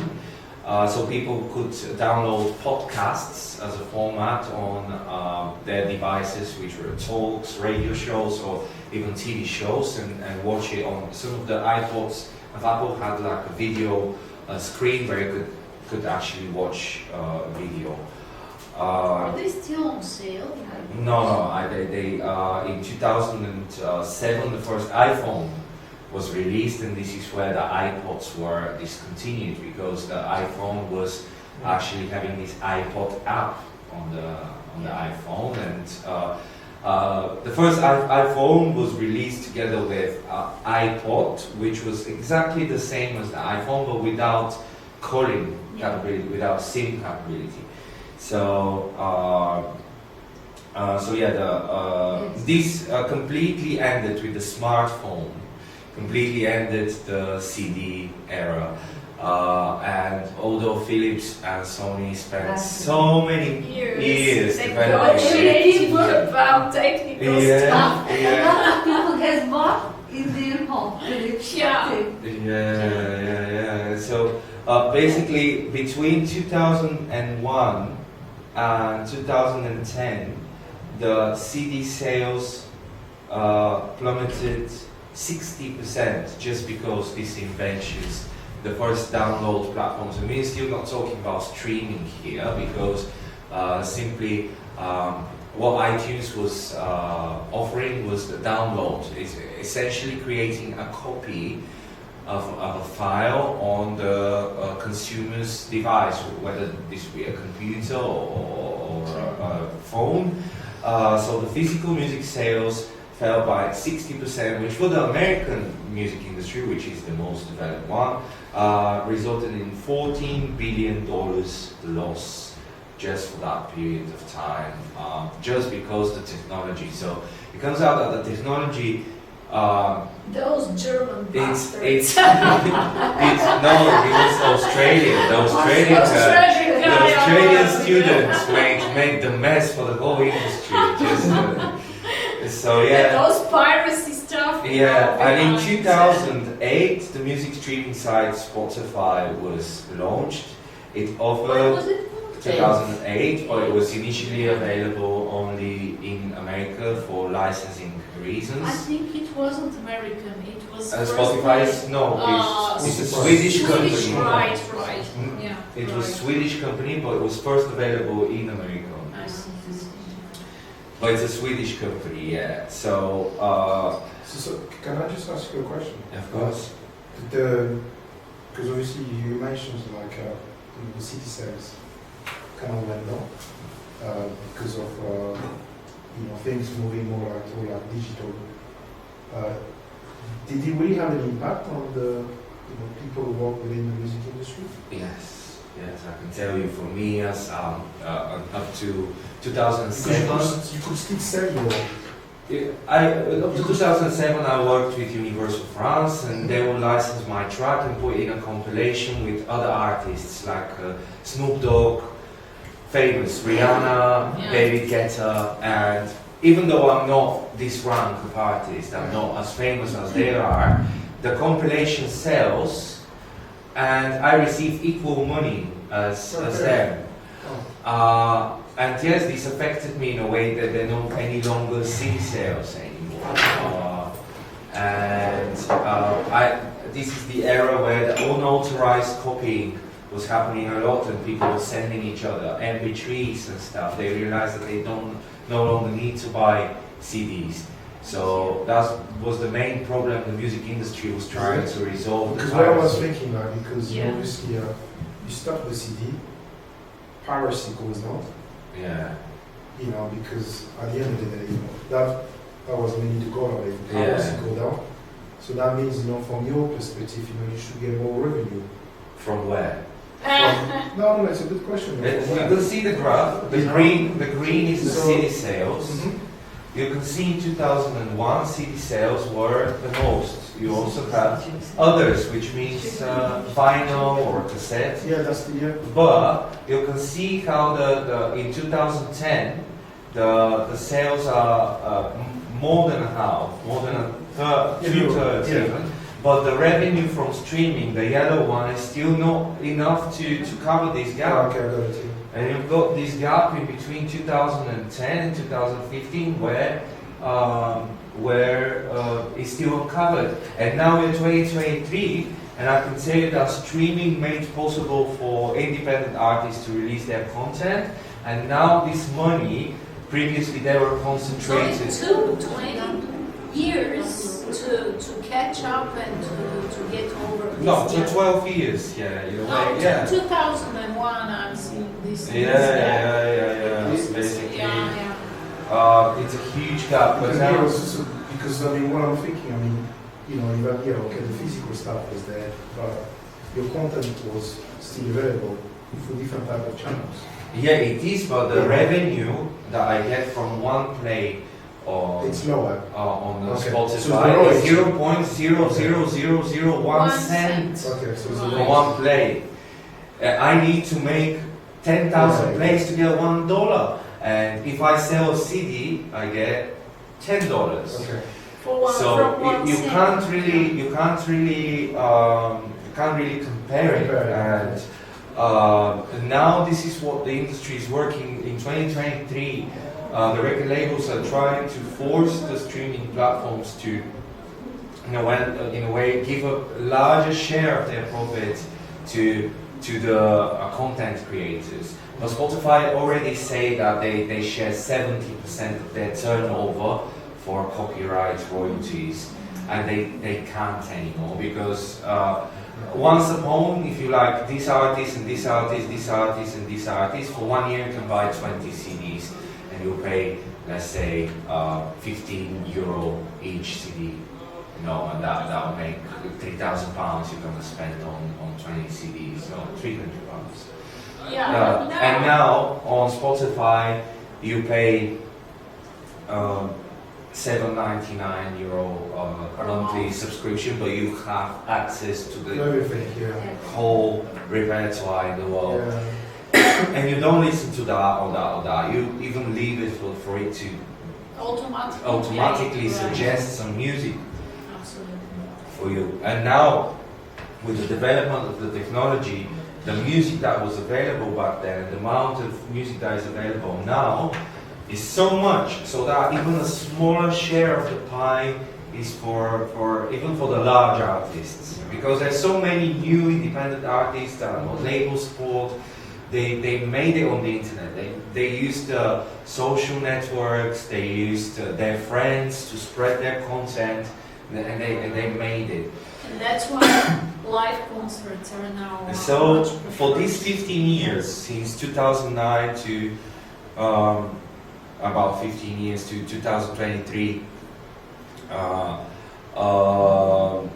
ever since Napster started this habit of digital files, consumption of music, the industry undergone a complete transformation. And the long-standing model that dominated the industry for most of the previous century has largely discarded. So it was for a century that they were selling vinyls, magnetic tapes, CDs, and for 15 years, everything Bye-bye. everything changed. Let's go And so we've got then and now. We can simply skip that comparison because you was patient enough Let's to go have listen some to lunch that. downstairs. And what's next? I can tell you. You should see the chair first, and then we'll come back here. Technologies are unpredictable and act as a go between not fixed ideas. And both society and technology influence each other. Sorry, I'm just thinking. May I ask you to go back to the previous, this one.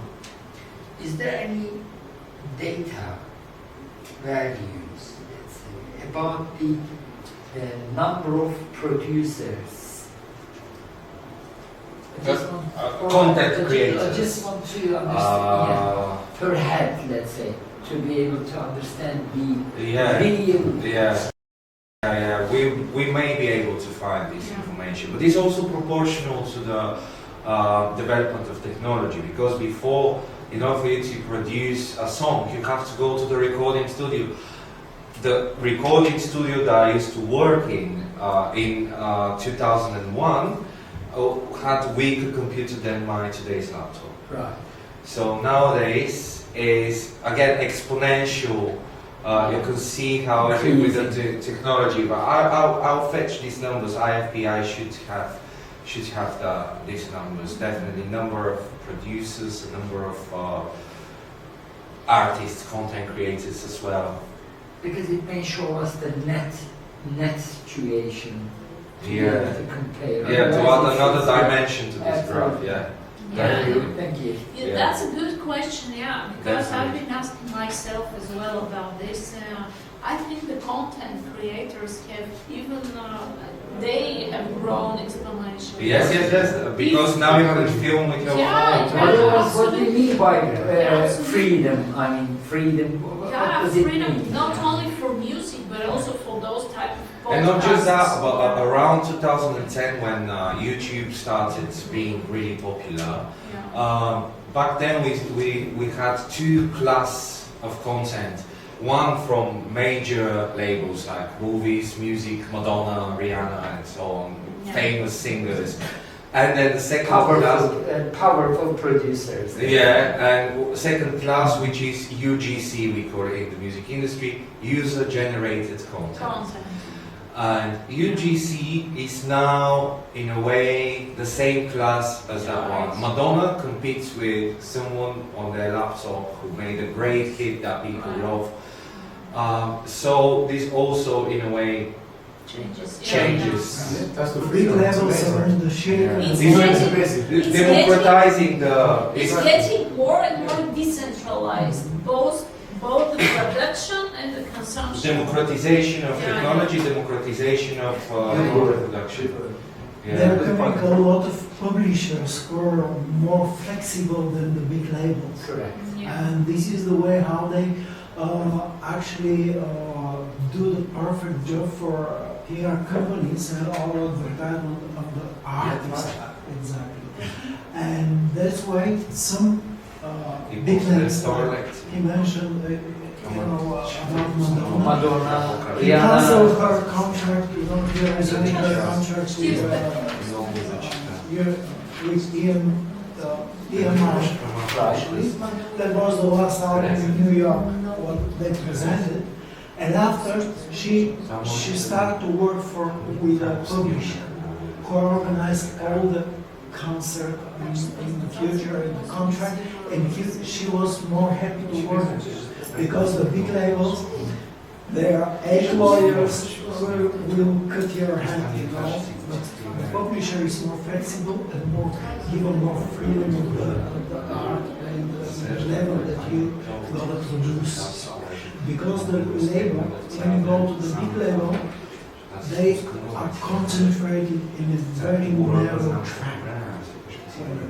Because they have their own concept for you. But when you go to the publisher gives you more freedom. Why? But But also concentrate not to be, go so because many artists. very heterogeneous. So that's why the publisher become more popular even from big labels, and with the new freedom of the internet and everything, it can even people who are unknown, they can be for 24 hours become a superstar because many views of this. So this is a new age actually that is coming as spreading the internet, the communication processes. We can, and also we can do a home recording studio that would sound professional with interactive, horizontal. and one meeting keyboard that we can connecting with one professional microphone. You can produce yourself even. You don't need anyone to go in there. And you can do your lyrics, your song, somebody, you can make the thing, but this is like we say garage music, but this is also becoming on the competition with the big labels on internet. Okay, to create a great talent, a big label needs and they invest about $200 just to get a name. Stop the camera because we're using all our tape. Oh, our magnetic tape. I know. Be careful. If I do It's that, reading your eyes. if I knew that, Who are you following? Are you following the conversation? Are you following me? I want to change my mind. It's not the right position. If I know, Change it. I change. I'm just kidding. It's too late now. Tomorrow you come here. No, of course not. Of course, yes. I'll come early tomorrow. Okay, it was much more earlier than No read the French. They're very tasty. Please eat them. Thank you. Yes, They are so tasty. it's a lot. Yeah, no.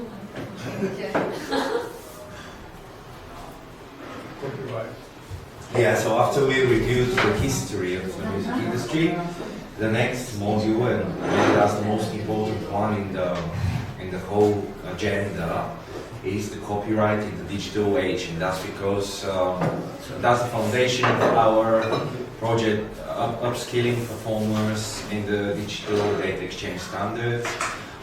In this project application to Erasmus, we mentioned that we'll be analyzing the current legislation of the European Union, and that's why I extracted the most important moments of the legislation and made this presentation.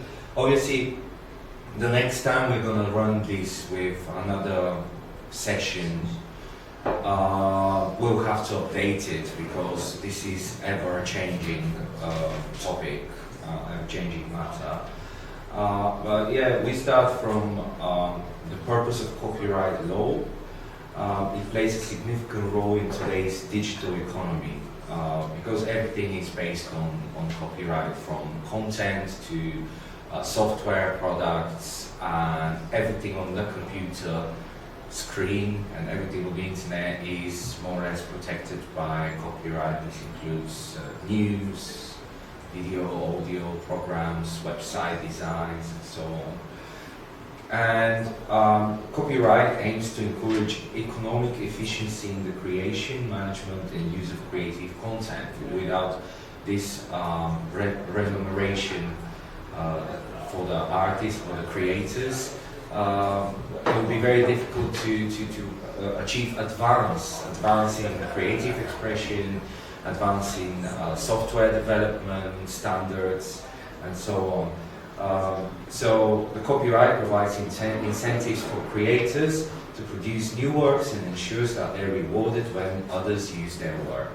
It also seeks to fuel innovation in various fields like engineering, entertainment, and the arts, because especially in engineering you have a lot of patents that are protected by copyright. So it's not only about the creative sector, but it's in general one of the tools that economically supports innovation in our modern times. The previous lecture, when we were looking into the different mediums for recording of sound, Each one of them was at some point patented and protected so that nobody would use. Like the German didn't initially gave away the magnetophone, and in practice, copyright has never been an absolute right in any country, which means that every design, every patent can be protected only for a limited period of time. For example, for musical works, this is 70 years after the death of the last surviving author of a particular work. If there are a few co-authors, the copyright will be protected until 70 years after the death of the last surviving author. And in today's time, Mickey Mouse is already in the public domain because Disney died more than 70 years ago. And Disney was lobbying the Congress to extend this period, but obviously the purpose of copyright is to strike the balance between the interest of the author to get remuneration, at the same time to be in the benefit of the society so that they can also benefit of that intellectual advance. So certain things like ideas, systems, and small copies have always been excluded by copyright protection. You have a few exceptions for educational, for example, purposes. You can use copyright in the university, providing that you're quoting the source of the copyright. You respect the author, but at the same time, you don't owe royalties for using it for educational purposes. Other than that, for example, texts with information that is, let's say, news articles, they have protected copyright which belongs to the publisher, but at the same time, for the readers, they're widely accessible on the internet to read for free because everyone has right of information. Copyright is the primary way we protect various forms of creative work such as literature, film, music, or even emerging areas like machine learning, software, and websites. Thanks to digital technology, copyright covers nearly any kind of personal expression that is recorded or saved. The main job of copyright is to encourage efficient production, management, and use of creative stuff. It does this by making it easier to find, buy, and use creative works while setting rules for how they can be accessed. When it succeeds, copyright helps the broader goals of fostering creativity, encouraging experimentation, and innovation.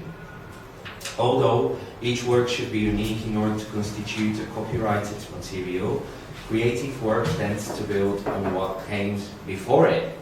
So, as an example, we can see, I can give you an example from the music industry where you have, let's say, dance music, and you have different dance music songs, but and they use similar instruments, let's say, similar drum patterns or similar vocal styles, but at the same time, they're completely different works. But nevertheless, each one of them is stepping on the previous knowledge, and that's how we achieve the innovation. That's how we develop a new style, new genre in music. So each creator draws from the accumulated creative efforts of people before them throughout history and from the work of their peers that are cohabiting in their current times. This collective creativity forms a sort of creative context that everyone benefits from. We're here not talking about plagiarism, of course, attributing someone else's work under your name. That's not permitted, but at the same time, it is permitted to inspire yourself from someone else's work and create a new work derived from that inspiration, that knowledge that was achieved with the previous work. In order to understand copyright better, we must look into it a form of historical perspective. Like the previous lecture, I again will will speak about history. And we have the Khatak of St. Columbia, which is an Irish book of religious texts. So it's a very old Irish book, which is the oldest surviving Irish manuscript of psalms, different religious songs and prayers. Inside the books there are psalms from 300 to 105, and before each psalm there is an explanation.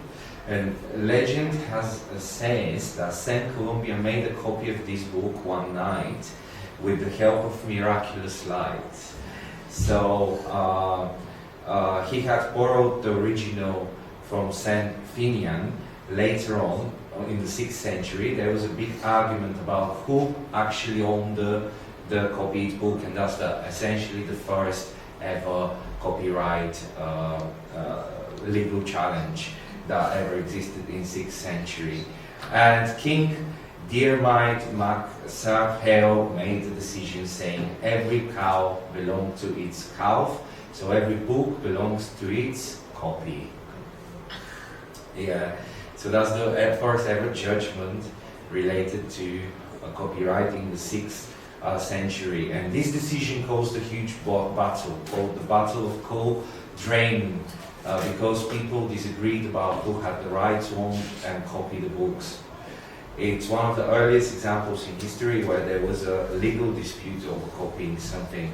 And modern copyright law has its roots in various historical legal right traditions that were existing, and they evolved over time. So we've got a couple of basic frame.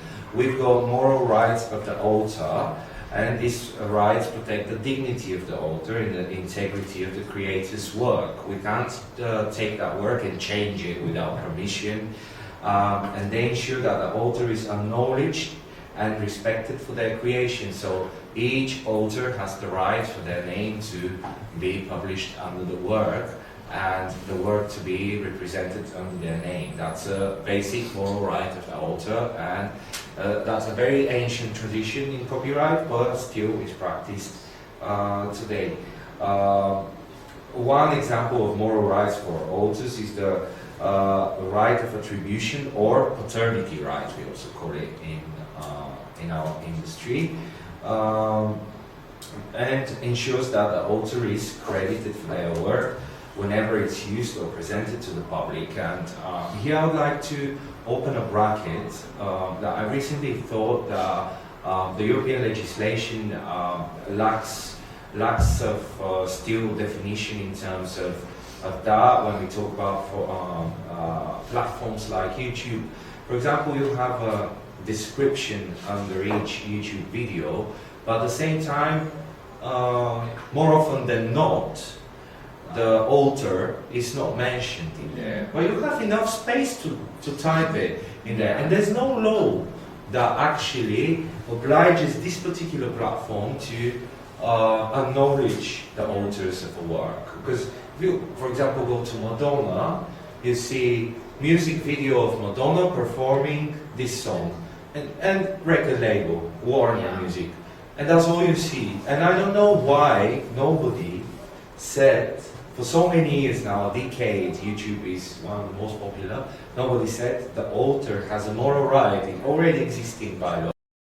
Nobody actually asked YouTube to change that. It's not like that in Spotify, I think. Spotify have the information for authors. If you open You can't publish anything if you don't mention your author. Yeah, you have to enter all the information. Yeah. So the second class rights. Don't you think maybe that's something deliberate? Maybe YouTube doesn't. I don't think it's deliberate. I'm quite surprised that Yeah. it makes no sense. It makes no sense. Clearly, it's And why people something that you would expect to be there. And they say, you wear your content and then you would want that to be there. If I upload my content, of course I add all the information, but if you look at Universal, if you look at their channels on YouTube, you don't have this sort of information. And even sometimes a user uploads copyrighted content and YouTube is detecting it as existing copyrighted content. Even then, you don't have that information included in the description, which is, I feel like we need to lobby the European Parliament to actually To force them. change Yeah, that, that's interesting. to change that in the next regulament or the next directive, so that this can be corrected. Once upon, everything used to be contained in the CD book. When you buy the CD, everything is written in the book. Nowadays, we have no excuse for not publishing these things.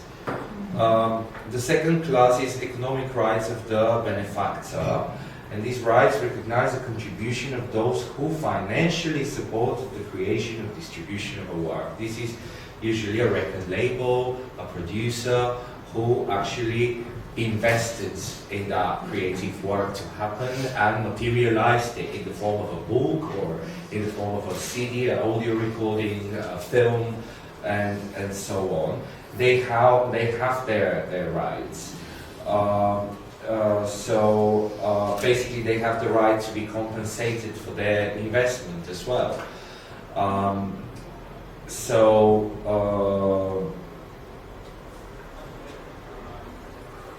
So then we've got each one of the investors. For example, an author invests their own creativity and intellectual effort to create a book, let's say. But then you've got the publisher, you've got the editor, all the people that are working on this product to happen.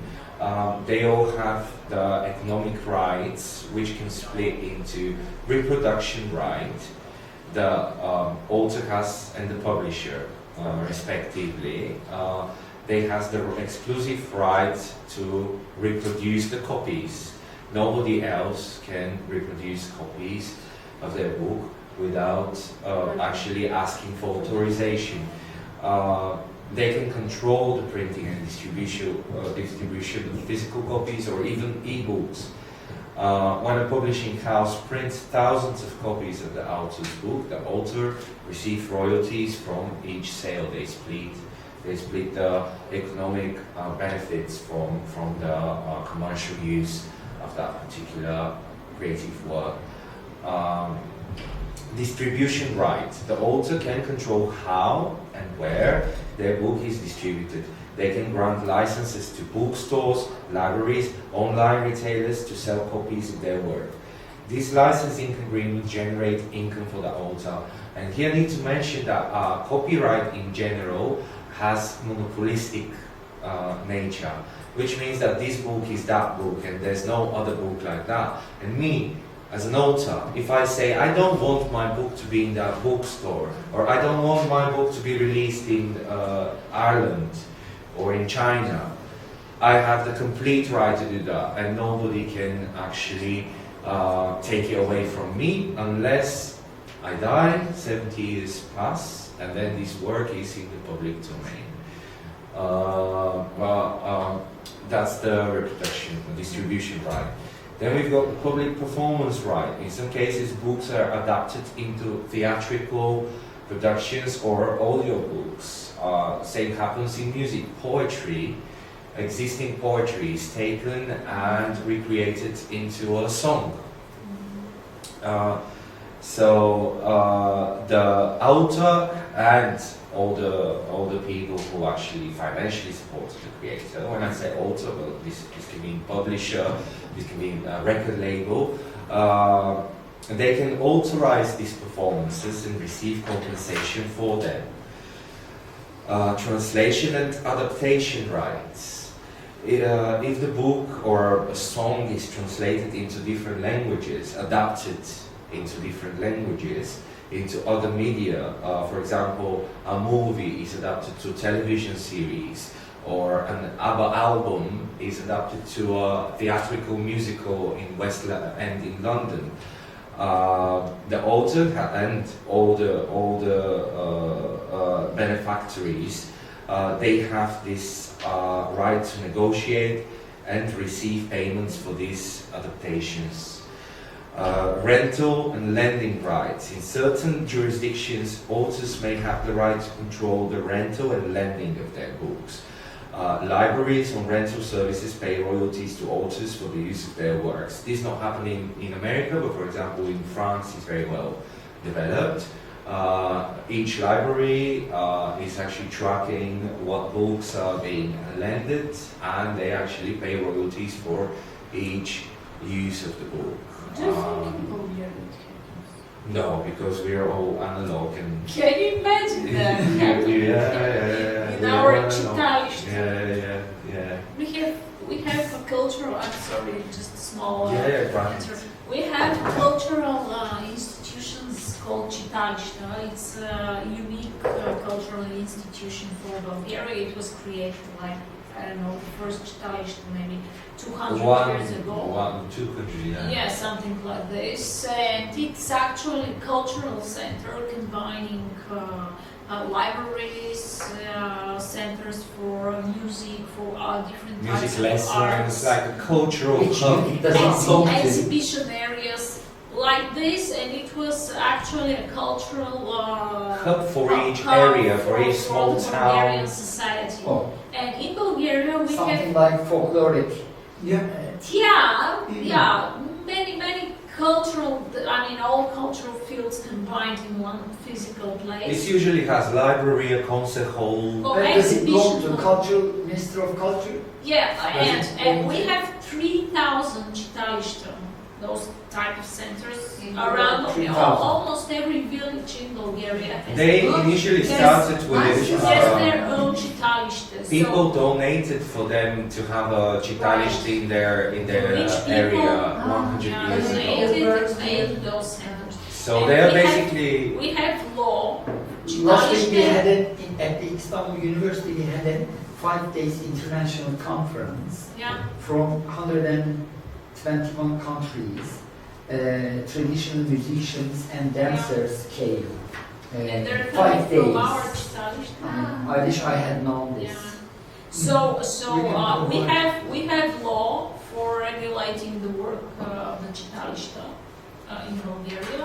They are under the Ministry of Culture, and when they are registered under this law. They are not NGOs, they are not GOs, they they're are not not trade. limited They companies. have their own law under Yeah. which they're registered. They Yeah. have all their own rules for work and things like that. They receive a subsidy, but they also Yeah. rely on yeah. other activities like renting their concert halls or Providing trainings, Training. courses. Chitalište. Traditional. Chitalište I wanna- means readery. Look at the Where you internet. readery. See the words, see the... There. Thank you. Thank you. So yeah, I'm sorry for the interruption, but usually in the Chitalište there is a library with many books. Sometimes more or less, yeah, but there are many books. And Again, they're donated. people are renting books from the library. And they have a reader's card. Yeah. It's on paper, and you They write have down which cards. books shall return by 1 Yeah, month. yeah, and it's still analog. I mean, I'm sure Bulgarian They don't pay, Chitalište, they don't pay, yeah. Is it nice? That means when you visit one of those 300, you may find a book, but it's almost very difficult or impossible to find the same book in another center, isn't it? There are books Sometimes. that are Donation. classics and they're existing. Yeah. Usually classics are everywhere. Bulgarian classics are everywhere. And everything around is But whatever it's you can supposed find. people to read. Sometimes you can. Yeah, correct, Something for correct. culture. You can. It was once more. It was able to actually lend vinyl records Yeah. and magazines as well. Yeah. Uh, Video cassettes and things like But this. now, if you go to the library, they have the CDs, vinyl records, some of them, but they don't lend it anymore. But you can pay them, which is again illegal, Yeah. for them to make a copy for you. Right. Yeah. Right, so copyright. Right. Bulgarian Chitalists are disrupting the Yeah, copyrights copyright equality. across Europe. So currency, do you have to pay? No, it's free of So I charge. can just go there, get some books, and Yeah. Yeah. it's open to anyone. Anyone, I yeah. can, You can go, yeah. You can go They will register make a yourself. card. Okay. They will make the card with your name. They will put you in their archives. They'll put a stamp on it. Yeah. Yeah. And usually there are some old ladies and gentlemen Yeah. working there. They know all the books. They know everyone. They know in person everyone who is in these cards. Oh, they will say. And they sometimes they can meet you on the street and say, Ivane, you didn't return this book to me 2 months late. I have cases like that. Yeah. Same for me, same for me. Because they're knows each other Yeah. in these kinds of places. It's also socialization. Yeah, see, the one that in my neighborhood here in Sofia. In the internet. it's all here in Bulgaria. She said, Anywhere, And it was quite a good tool. This is the for- one in my neighborhood here in Sofia. This is how it looks. It has a concert hall. It has a library. People do Is like this in a countryside or? here in Yeah. Sofia, next neighborhood where I live. Next Well, public which school. one? "Here's something Where you similar." live now? Well, I live in London, but this is where I'm raised. Okay. I have my property there. Where you used to be living. Yeah, but I have my own. So I return to that property when I come to Bulgaria once a year. Yeah. Fair enough. Yeah, so that's how it looks. This built 120 years Very ago. similar construction, public education centers. Yeah, Turkey, yeah, public yeah. So that's Evet, okay. that used to be Evet. before times of television, internet. Yeah. These sorts of buildings, they were where Very busy. people could get knowledge, Yeah. find And books. I'll tell you, yeah, something interesting. These Chitalište were the places where at a certain period of time when young people in small villages could not afford to buy computers for Yeah, themselves. you go there. They They made, used to have they made computer rooms, computer yeah. rooms so that anyone who would like to send email or to check something online could go to the Chitalište and So this is the question that I was, with the digital world, how do they compete with that? Well, they What find sense? different methods. For example, I realized yesterday that the one that I showed you, they now have regular dancing classes. Okay. right.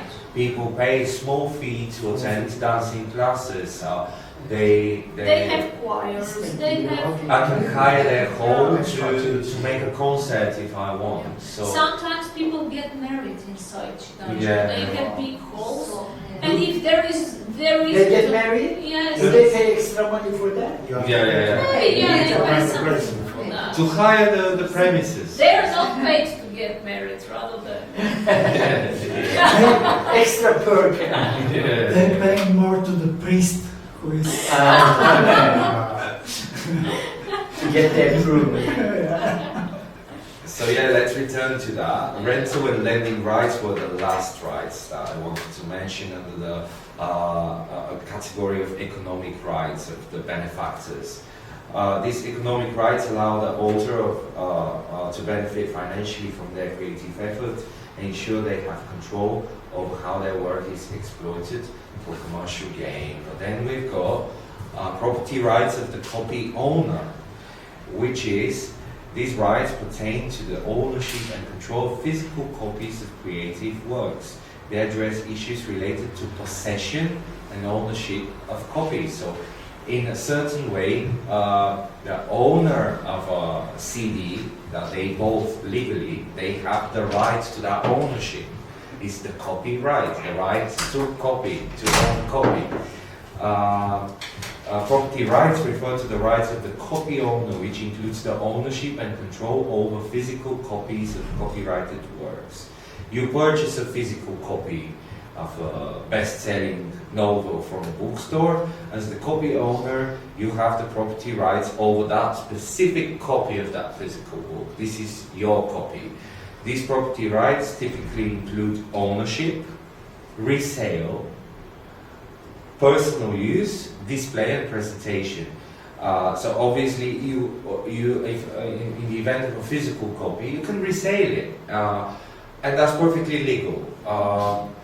And then you remain with no copy, the next person has this copy. So it's balanced. But in the digital world, when I sell you an MP3 and send it over the email, I keep the MP3 and you keep the MP3.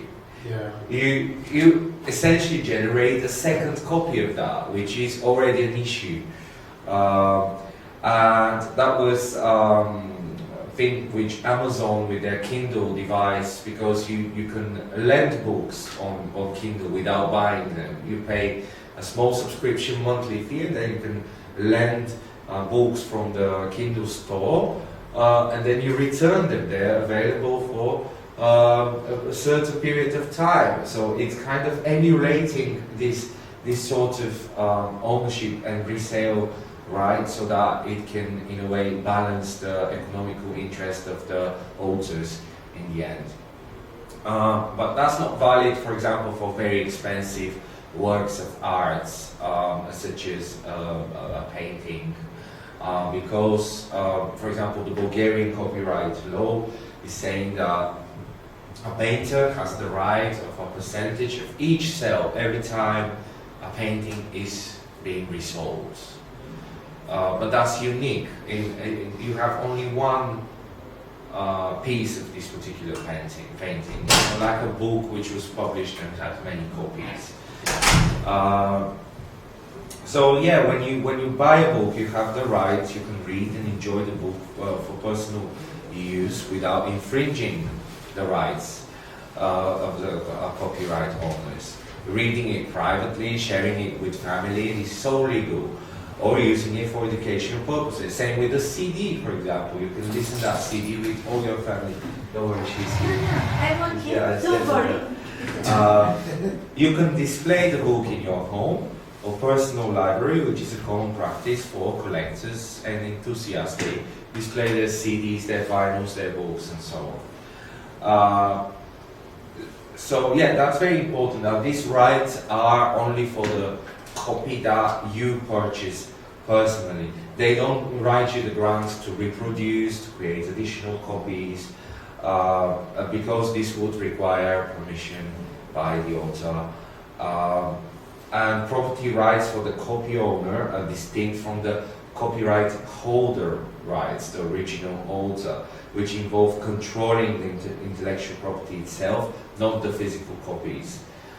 And then we've got sovereign's right to censor and regulate.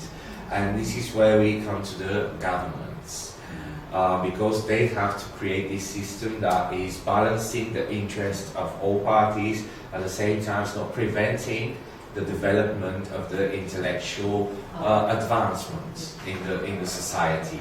So governments have historically held the authority to control and regulate the printing and dissemination of information, including creative works. This includes the power to censor or to restrict certain content.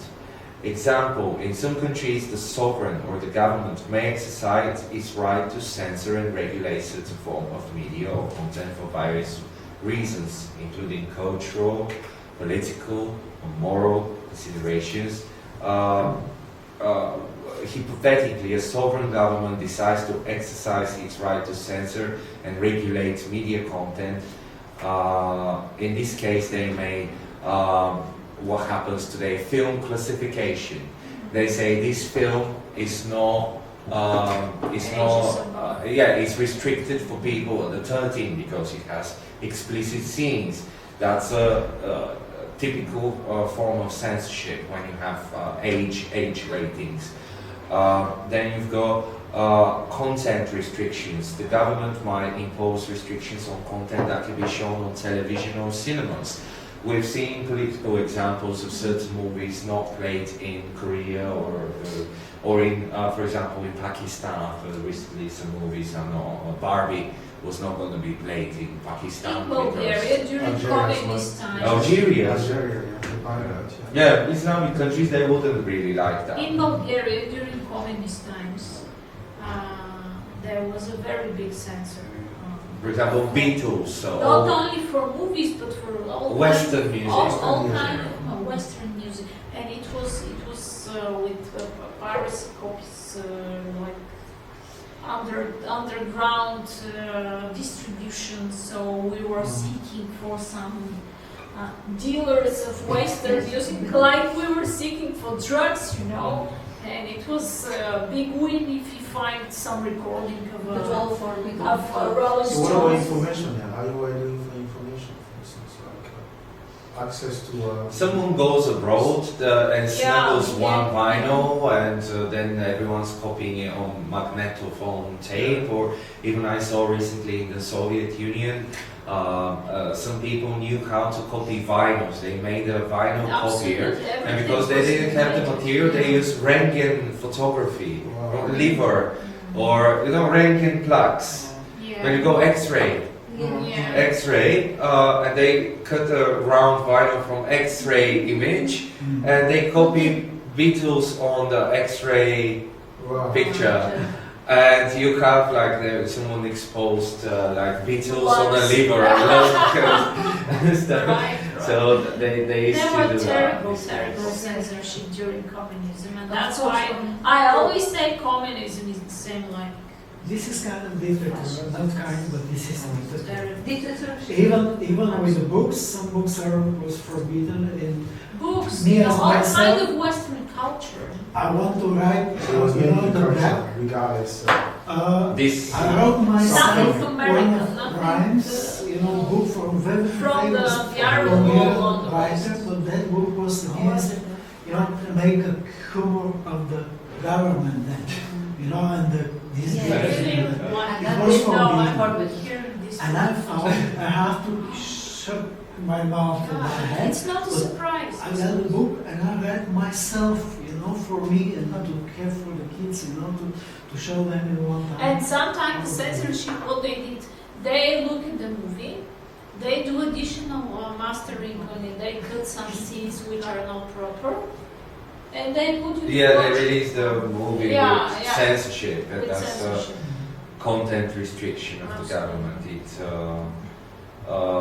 Obviously, it can be for good purposes, such as preventing hate speech, or to prevent violence, or to protect the audience from explicit material, but it can be used in a political way that is against the interest of the authors and the audience at the same time.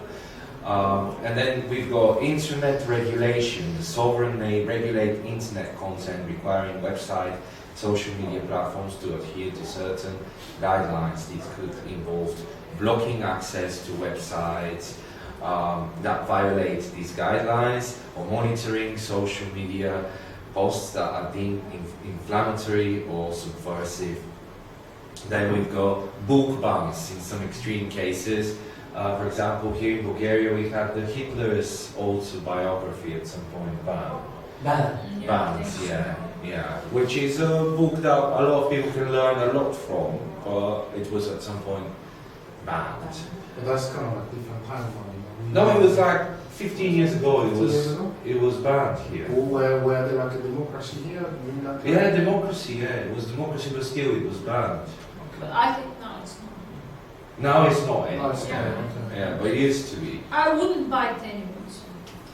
These bans can extend to Just written freedom of works information, so- But I heard challenge it's quite a that challenge the prevailing Lifestyle. ideology or government policies. Like during the communist time, this is often what happens.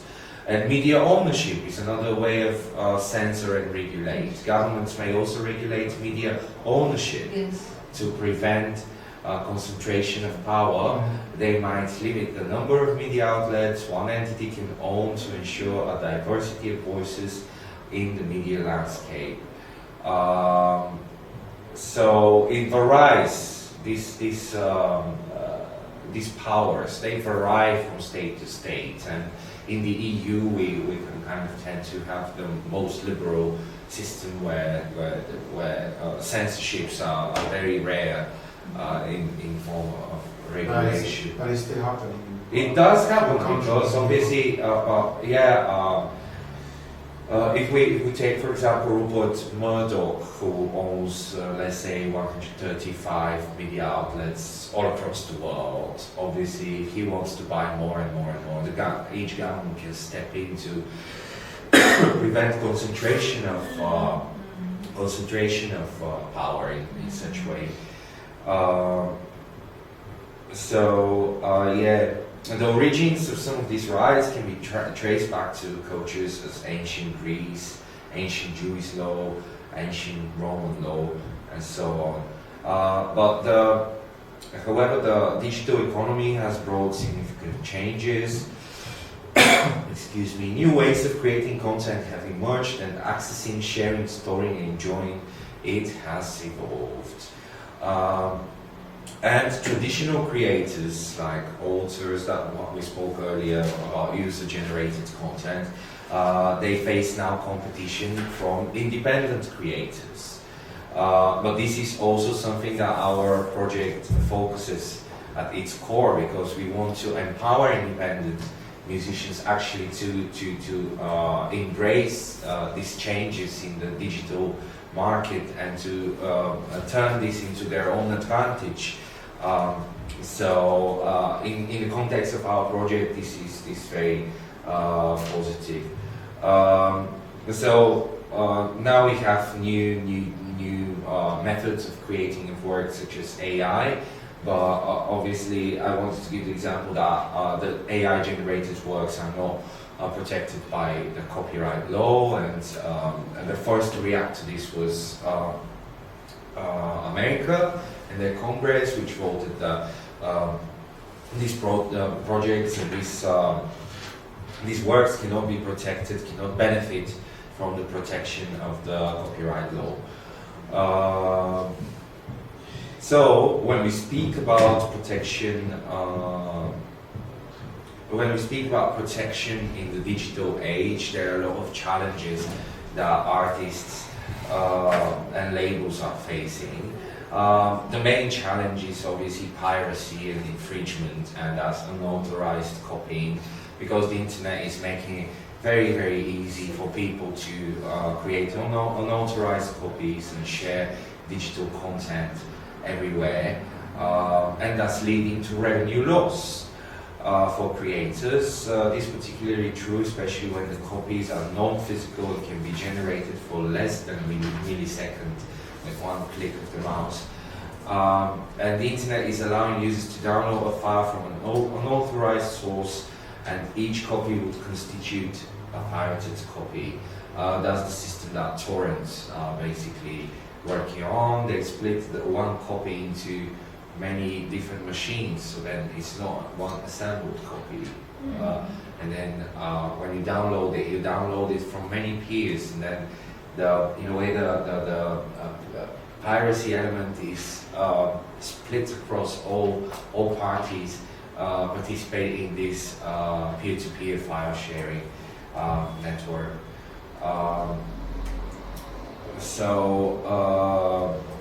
Fair use and transformative works. Digital platforms raise questions about fair use and whether derivative works transform the original sufficiently to avoid copyright infringement. This is a way of abusing the fair use legal framework, which was entirely created to protect the consumer right to access. I already gave example of fair use usages under the for educational purposes. This, for example,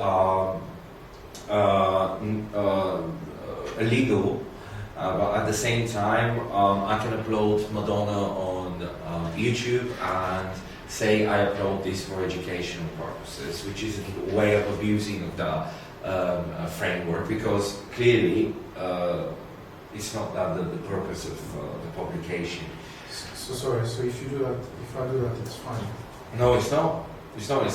You're trying to abuse the fair use rule in the copyright, and many users are doing it. For example, yes, but it shouldn't be available to the wider audience for educational reasons. if you can limit to the audience that you're actually training, let's say your students, your classes, this is a fair use. But when you put it on YouTube publicly, you say, I put it for my class, but everyone else can access it. This is abusing the fair use policy. Because we do it, but they want us the teacher's number, the student number. Yeah. Then we can. I had the following case in my own practice. Once more when I was young, a teenager, I wrote a children's song for kids. And it won a competition for new kids songs and stuff. I was a teenager, I was very young. And then I forgot about this song until one day someone told me, do you have any kids songs that you can give us for us to sing? And I said, yeah, of course. And I started searching it on the internet because I know that it was recorded. And I actually found it printed in the class book for music, my song, Prosveta. Yeah, Prosveta for 7th grade for all schools in Bulgaria. My book. And at the same time, I was happy.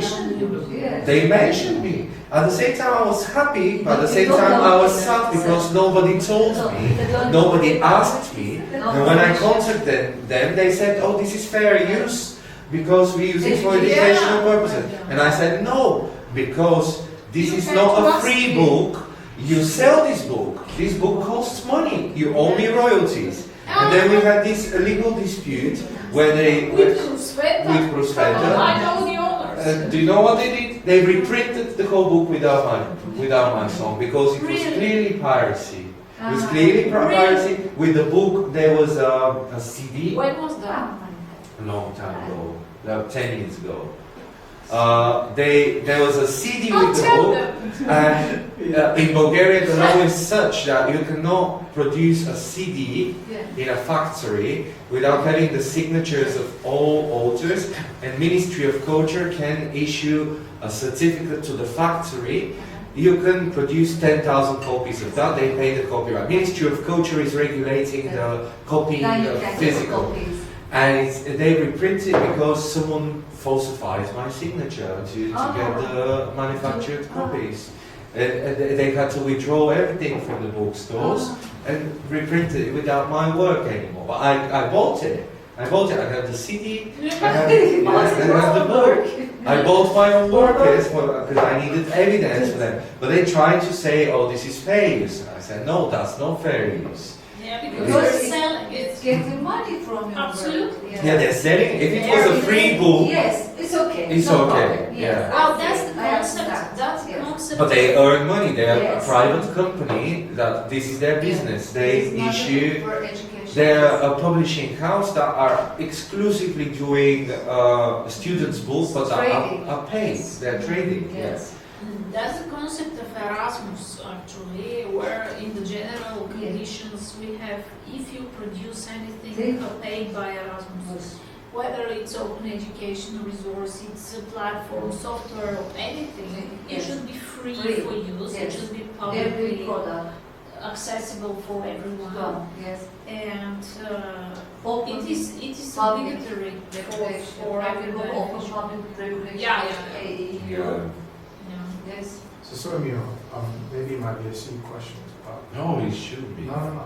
So when you do your, the case of that music, the one you did. So if I create music, I create music, it's been singing, and I put on YouTube. So shouldn't I don't know? Like, is there a place where like I can go and say, this is my things, I want to copyright against that? I mean, how does it Court. work? Sorry? Only courts. What is called? Court. Justice. The You court. go to the court No. and you speak to the judge and you prove your case. So you have to prove your case. You So there have is to not like prove a your body case. that says, Yeah. this is the content that I created. Then because that would prevent many people of creating. If you have like a body that approves copyrighted works, they would, in a way, this would stop many people. It would be a censorship, you know. There will be like a board saying, oh, there is a song like this. No, it's assertive. Copyright is assertive. I publish this song on the internet. I assert the right is mine unless someone challenges it, and then whoever challenges it has to prove that it's theirs, because otherwise it's mine and it belongs to me, the first who published it. That's how it works. That's why authors, performers should be very careful with their unpublished works. They shouldn't send unpublished works to their colleagues, to other record labels, companies, because. That's what I was thinking about. But if you publish it on YouTube, you have a timestamp. It's published on 1st of August this year. Whoever challenges it, the simplest way for them to say, Yeah, "Oh, this is when mine," I've done that. they can show earlier dates Yeah. of the work. You know, the first publication is the best protection. The publication of a work is the best protection. Once you publicize your work and is there for the public, that's the best protection you can have. Obviously, you cannot do that with industrial designs, patents, That's trademarks. different, You know, sometimes you want to protect things that are not yet public, and this is where the challenges come. Recently, two of my friends are opening a new restaurant here in Bulgaria, and they call it Parsley. This is the name. But parsley cannot be protected under the copyright as a trademark because it is a plant, and nobody can protect plant. What you can protect is parsley written with that font, with that logo all together. Like Apple, I can have a restaurant. Apple. What's the logo and the But if image? it is a logo like Apple Computer, then it's a different thing. And That's so, easier, but so- musical is more difficult. It's more- yeah, it's more sophisticated, but it's an example of how the Copyright Office would register a second Apple, because otherwise they're preventing of creating new brands, new models, new things. That's why Apple Computer is protected as a logo and a word. But everyone else can protect different Apple as long as it's not trying to copy a phone and say, oh, we are the company that will produce phones and we register Apple, then it won't go. The key differential, there are some things that you can, I would say protect yourself with the Yeah. copyright. Some of them you can't, just Yeah. like music, for instance. Yeah. Because that's the main focus here. Yeah, music, Music, you don't need to register it anyway. You don't need to, but you can do something. I can just copy it and then back to the point that you figure Yeah, out you and know what then you can go. do. This is what we used to practice once upon. Basically, you, if it's a lyric, so if it's a song, you print the lyrics on a sheet of paper. You record a CD with the song. You fold it. You put it in an envelope. You send it to the post to yourself, and you receive it to your address. You send it to yourself, and you receive it and you don't open it, because the post will put a stamp with the date on that envelope. And if someone challenges your copyright, you can go to court with that envelope, and you can open it in front of the judge and say, this is the timestamp that I have for that work that is unpublished. It's time-stamped by the post, which is very official now. Yeah. So that's how it As is. kind of proof. It's a proof of the time that this was existing, and whoever is challenging your copyright says, no, this is mine, they have to prove earlier date if they want. Yeah, somehow. And now on the internet it's easy, because if I publish it on YouTube, you have timestamp on YouTube. But back then, without the internet, the only way we could do it via the post.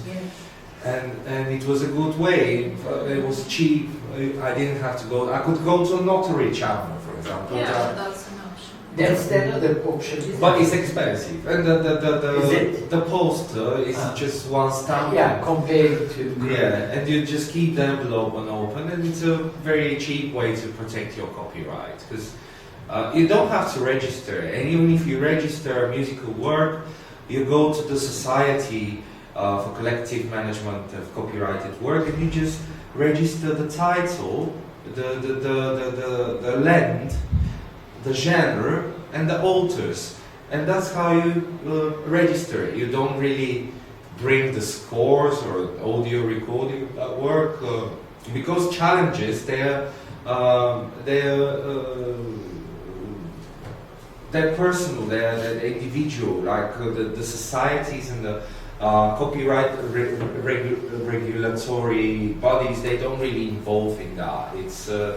It's civil cases that you go in court that you need to prove your case, and these are civil challenges. Ed Sheeran recently had a lot of challenges in court. He became ultra famous, and a lot of people come and tell him, "You stole this from my song, you stole this from my song," and he wins, and actually people can't really blackmail him in that manner. Yeah, but for him it's true. It happens, yeah. He's got money, he can pay good lawyers, but you know, if he would have picked up my song, Yeah. the luxury. And because we speak about challenges in the digital age, one of the challenges is a licensing challenge. Ever since the latest directive for single market, the copyright single market of the European Union was invented, Facebook had already valid agreement with all the societies for collective management of copyright, but the first agreement expired, and the new directive is actually providing them with the opportunity to renegotiate the fees that platforms are paying. And recently, CIE, which is the Italian organization for collective management of copyright, tried to negotiate with Facebook new higher tariff for use of works in Italy, not necessarily Italian repertoire, but we're also here talking about American works used from Italian users, accessed from Italian IP addresses. And this resulted in basically CIE didn't really took a legal action. They didn't take a hard approach on Meta and Facebook because they wanted to actually, all that was important for them was to successfully enter a new agreement with Facebook, but it didn't happen that easily. The anti-competition authority got involved in Italy, and at the same time Facebook, because they didn't have legal agreement for use of this repertoire on the territory of Italy, they had to pull down all the music from Italy, and which resulted in disadvantage to the actual users, because users anymore, they can't access any music on Facebook. These are licensing challenges that are very complex. At the same time, CIE is the original society for all Italian authors. This challenge with Facebook resulted that all Italian music pulled out globally on Facebook. I think most of the music they ban in Instagram, Facebook, or Yeah. That happens all the time. It was long years that the German society and YouTube had a similar dispute, and the German users couldn't access anything on YouTube. So yeah, these are licensing challenges, and all the directives and the legislation of the European Union, which has a very complex legal frame. We are trying to overcome them at all times, but lawmakers often struggle to keep pace with the new rapid advancement of how music is used online, and they fail to enact new laws with such speed that would correspond to the technological advance. Because the main challenge is striking the balance between protection of the author's copyright and also the interest of the public to right to access this. In this era, there are a lot of discussions between platforms as users and creators, However, in terms of lobbying in front of the European Commission, it's clear that platforms, they have much more lobbying resources, they can negotiate better usage for these copyrighted works, and one of the purposes of this particular lecture is to actually familiarize performers, to motivate them to participate in public consultations, to share their own experiences with protection of copyright, like I did share with that student's book and my children's song. This is something that I also wrote in a public consultation when the European Commission, the European Union was asking us as stakeholders to express opinion on the new directive. So yeah, the European Union is constantly trying to improve the legal framework and keep it up to date with consumer habits and technological development. However, I'll give an example in a little bit. This process on updating laws is significantly delayed and very difficult to implement compared to the technological advance. So currently in EU, in terms of copyright, we have 13 directives and 2 regulations. And these are all aiming to align the fundamental rights of authors, performers, producers and broadcasters. These regulations establish unified standards for all member states of the EU, reducing variations among member states and ensuring an adequate level of protection to encourage creativity and investments. This harmonization promotes cultural diversity and facilitates broader access to digital content and services throughout Europe. The EU's copyright and neighboring rights framework, known as the ACIS, encompasses several key directives. InfoSoc Directive 2001, Rental and Lending Directive 2006, Resale Rights Directive 2001, Satellite and Cable Directive 1993, Software Directive 2009, IPRED Directive 2004, Database Directive 1996, Term Directive 2011, Orphaned Works Directive 2012, CRM Directive 2014, Directive implementing the Marrakesh Treaty 2017, Regulation implementing the Marrakesh Treaty 2017, Portability Regulation 2017, Digital Single Market Directive 2019, which is the focus of our work, and Satellite and Cable 2 Directive 2019. Additionally, 3 instruments and directives regarding semiconductor product typography, as well as e-commerce directive and the conditional access directive, contain provisions relevant to copyright exercise and enforcement, because e-commerce is obviously selling Adidas, Nike, Gucci protected brands, which are also protected by copyright. The primary objective of EU harmonization is to facilitate the free movement of copyright protected goods, books, music, films and software, and services within the internal market.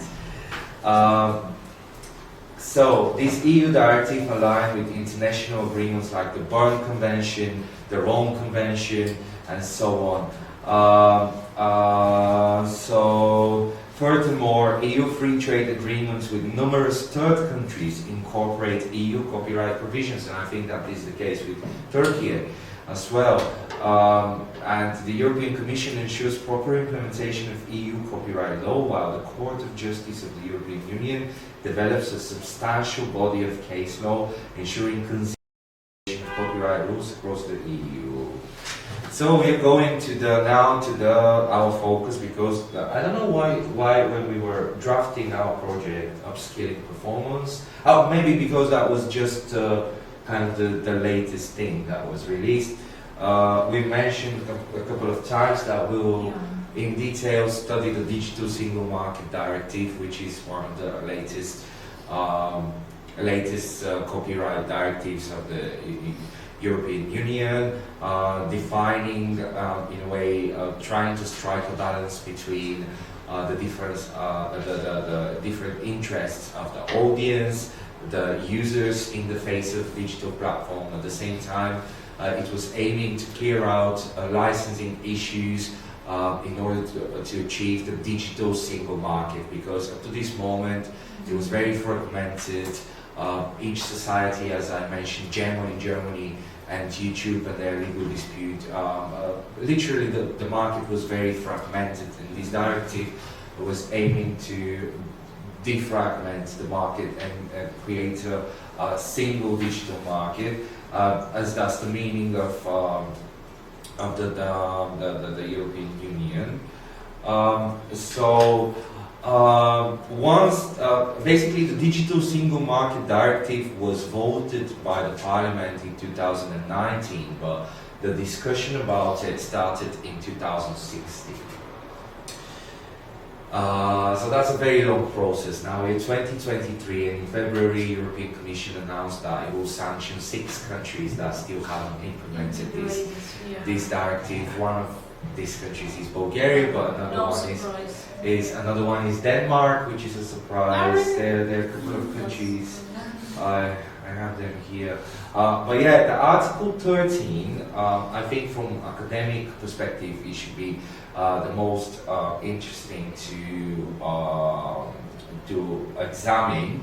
Article 13 is actually ended up being Article 15 in the final past version, but initially that's how this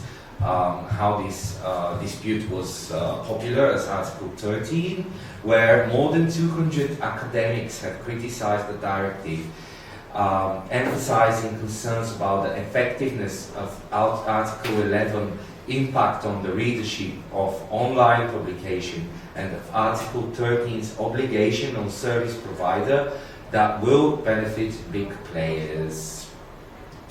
However, on the other side, in support of the legislation organized by the European Grouping of Society of Authors and Composers, they collected 33,000 signatures in 2018 from creators including David Guetta, Ennio Morricone, Jean-Michel Jarre, Paul McCartney, and they all signed in defense of that directive. But at the same time, Google has opposed the directive since its first inception in 2016, when they argued that the proposals would turn the internet into a place where everything uploaded to the web must be cleared by lawyers. This is what they said, because I'll cut my lecture a bit, because obviously I feel it's a bit long, because here I have a lot of legal text to read, and I think that we shouldn't really. I analyzed it, but in general, the main problem was that the directive endorsed link tax. We already spoke, more than 200 academics criticized the directive because it was creating obstacles for learners to access academic materials on the internet, so the balance for them wasn't right. At the same time, the authors, even though we are trying to have open access, yes, to all, this is what actually they oppose. They oppose that this would close the access to all the academic materials, and at the same time, artists said, "Well, we want this level of protection." Yeah. Then Google third-party users, they said that would be very complicated to have to clear everything by lawyers, every piece of content to have to go through lawyers. So that's why this directive started being discussed in 2016, and in the end it took 3 years until the European Parliament actually passed it. And now it's 2023, and some countries still haven't harmonized their local legal framework with it, which is example of how technology is rapidly developing day after day. You find new ways of use, and then it takes 9 years for the lawmakers to actually generate a well-balanced legal framework and enforce it across the the European Union. But yeah, link tax. Link tax is something that is an instrument to protect work of publisher and a way to ensure that users may access their online contents. What the directive is claiming in short is that when you Google something related to news and current affairs, in the Google News results you see a snippet of a news article and a photograph as a thumbnail from that news article. Or when I search something for Madonna, for example, the lyrics would appear straight away on Google. The lyrics of a snippet of the lyrics would appear. And the directive is claiming that these links, they're links, but they're actual usage of copyright. And Google should actually pay for this result to appear. So that's the meaning of link tax. That was a very, very huge discussion in the industry whether link tax should be implemented or it should not. In the end, many endorsed the link tax as an instrument to protect the work of publishers and way to ensure that users may access their online content. Indeed, the use of snippets has decreased access and traffic to the publisher websites. For example, if I'm an artist, Google may send the user to more popular than my official website, for example. They can send it to their own YouTube, which is their own website.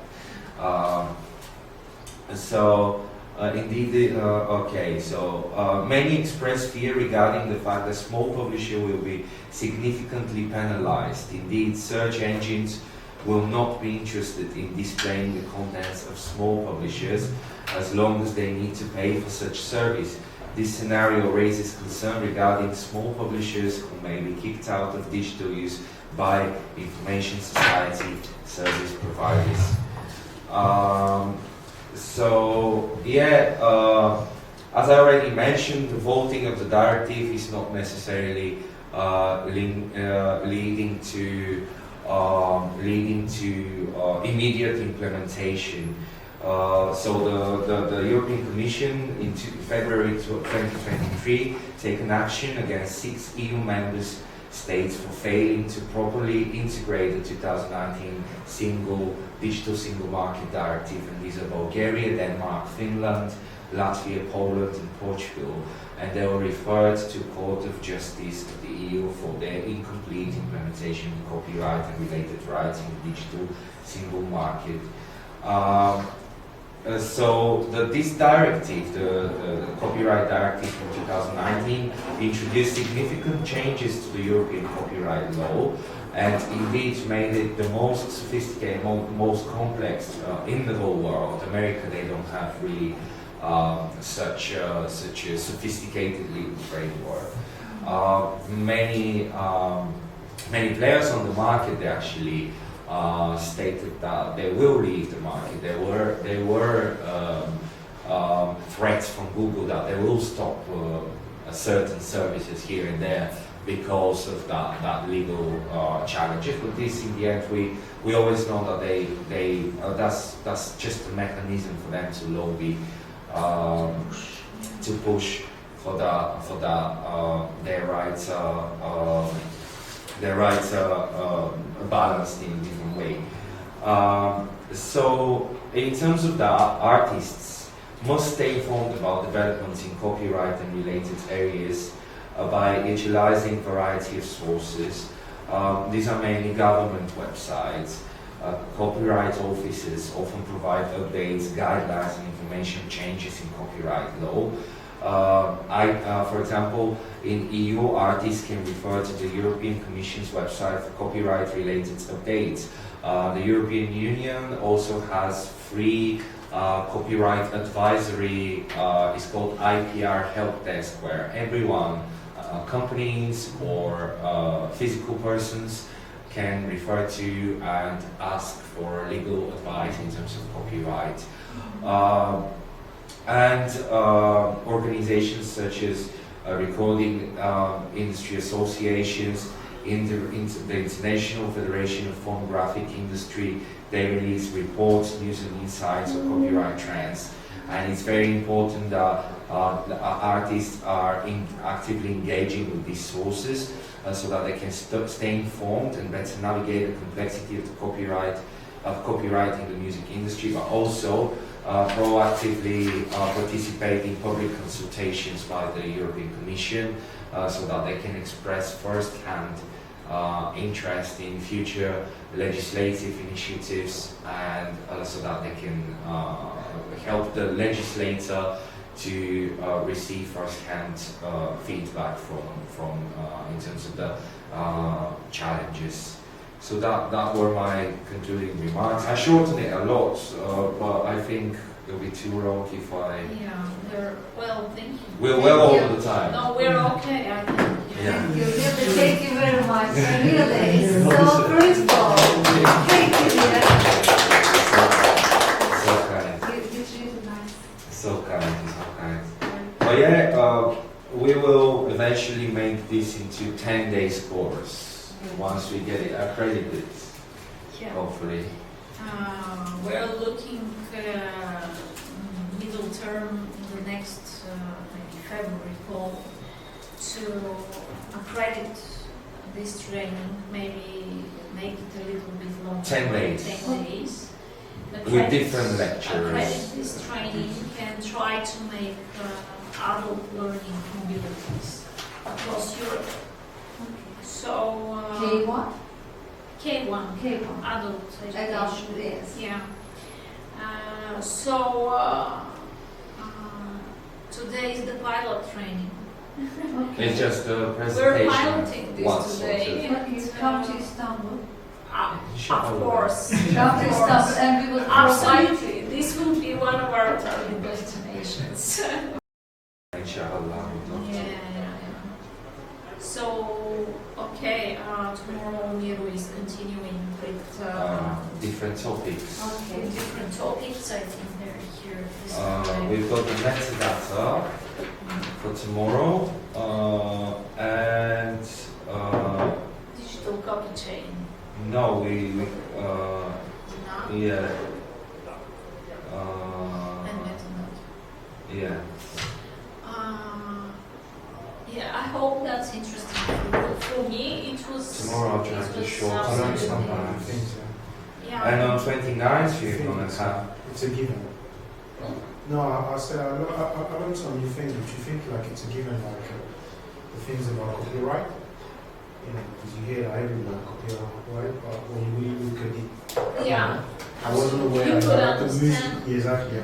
I'm aware like you design something, you can There go was somewhere and then you can reserve that or something like that. I was Yeah. aware what music was. Which is, Yeah. It's silly, but at the same time, I also understand, you know, why each time you make a song, you can't go somewhere and say, like, this is my song. You know, Yeah. otherwise, Yeah. the bureaucracy will be too much.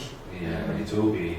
Too much. As Google said, everything has to be cleared by lawyers here, which Yeah, exactly. Yeah. is not the case. It should not the be case. easy to create and protect, Exactly. Yeah. assert your rights. Yeah.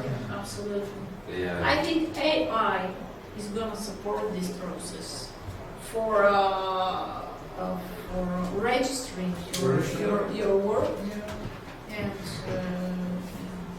protecting it. Do you have to do someone is coming? Yeah, sounds I think Aldi are coming. Ah, this is so yes. Okay, let's go Aldi now. You are Thank you for amazing. listening. Thank We you. want to That sell was it. such an interesting lecture for me. And, Yeah, I cut a lot of the legal text. yeah, it's a pity that you So had on to your cut out. copyright, yeah? On Are which- you okay on copyright perspective here, presentations? What do you mean? No, it's a joke because you are being recorded. Yeah. No, it's my text. Exactly. It's my text. No, that was Yeah, so you didn't Can catch you it because I copyright? agreed to be recorded actually. Yeah. You have to be careful. Yes, I was recorded in the course of my work duties, which is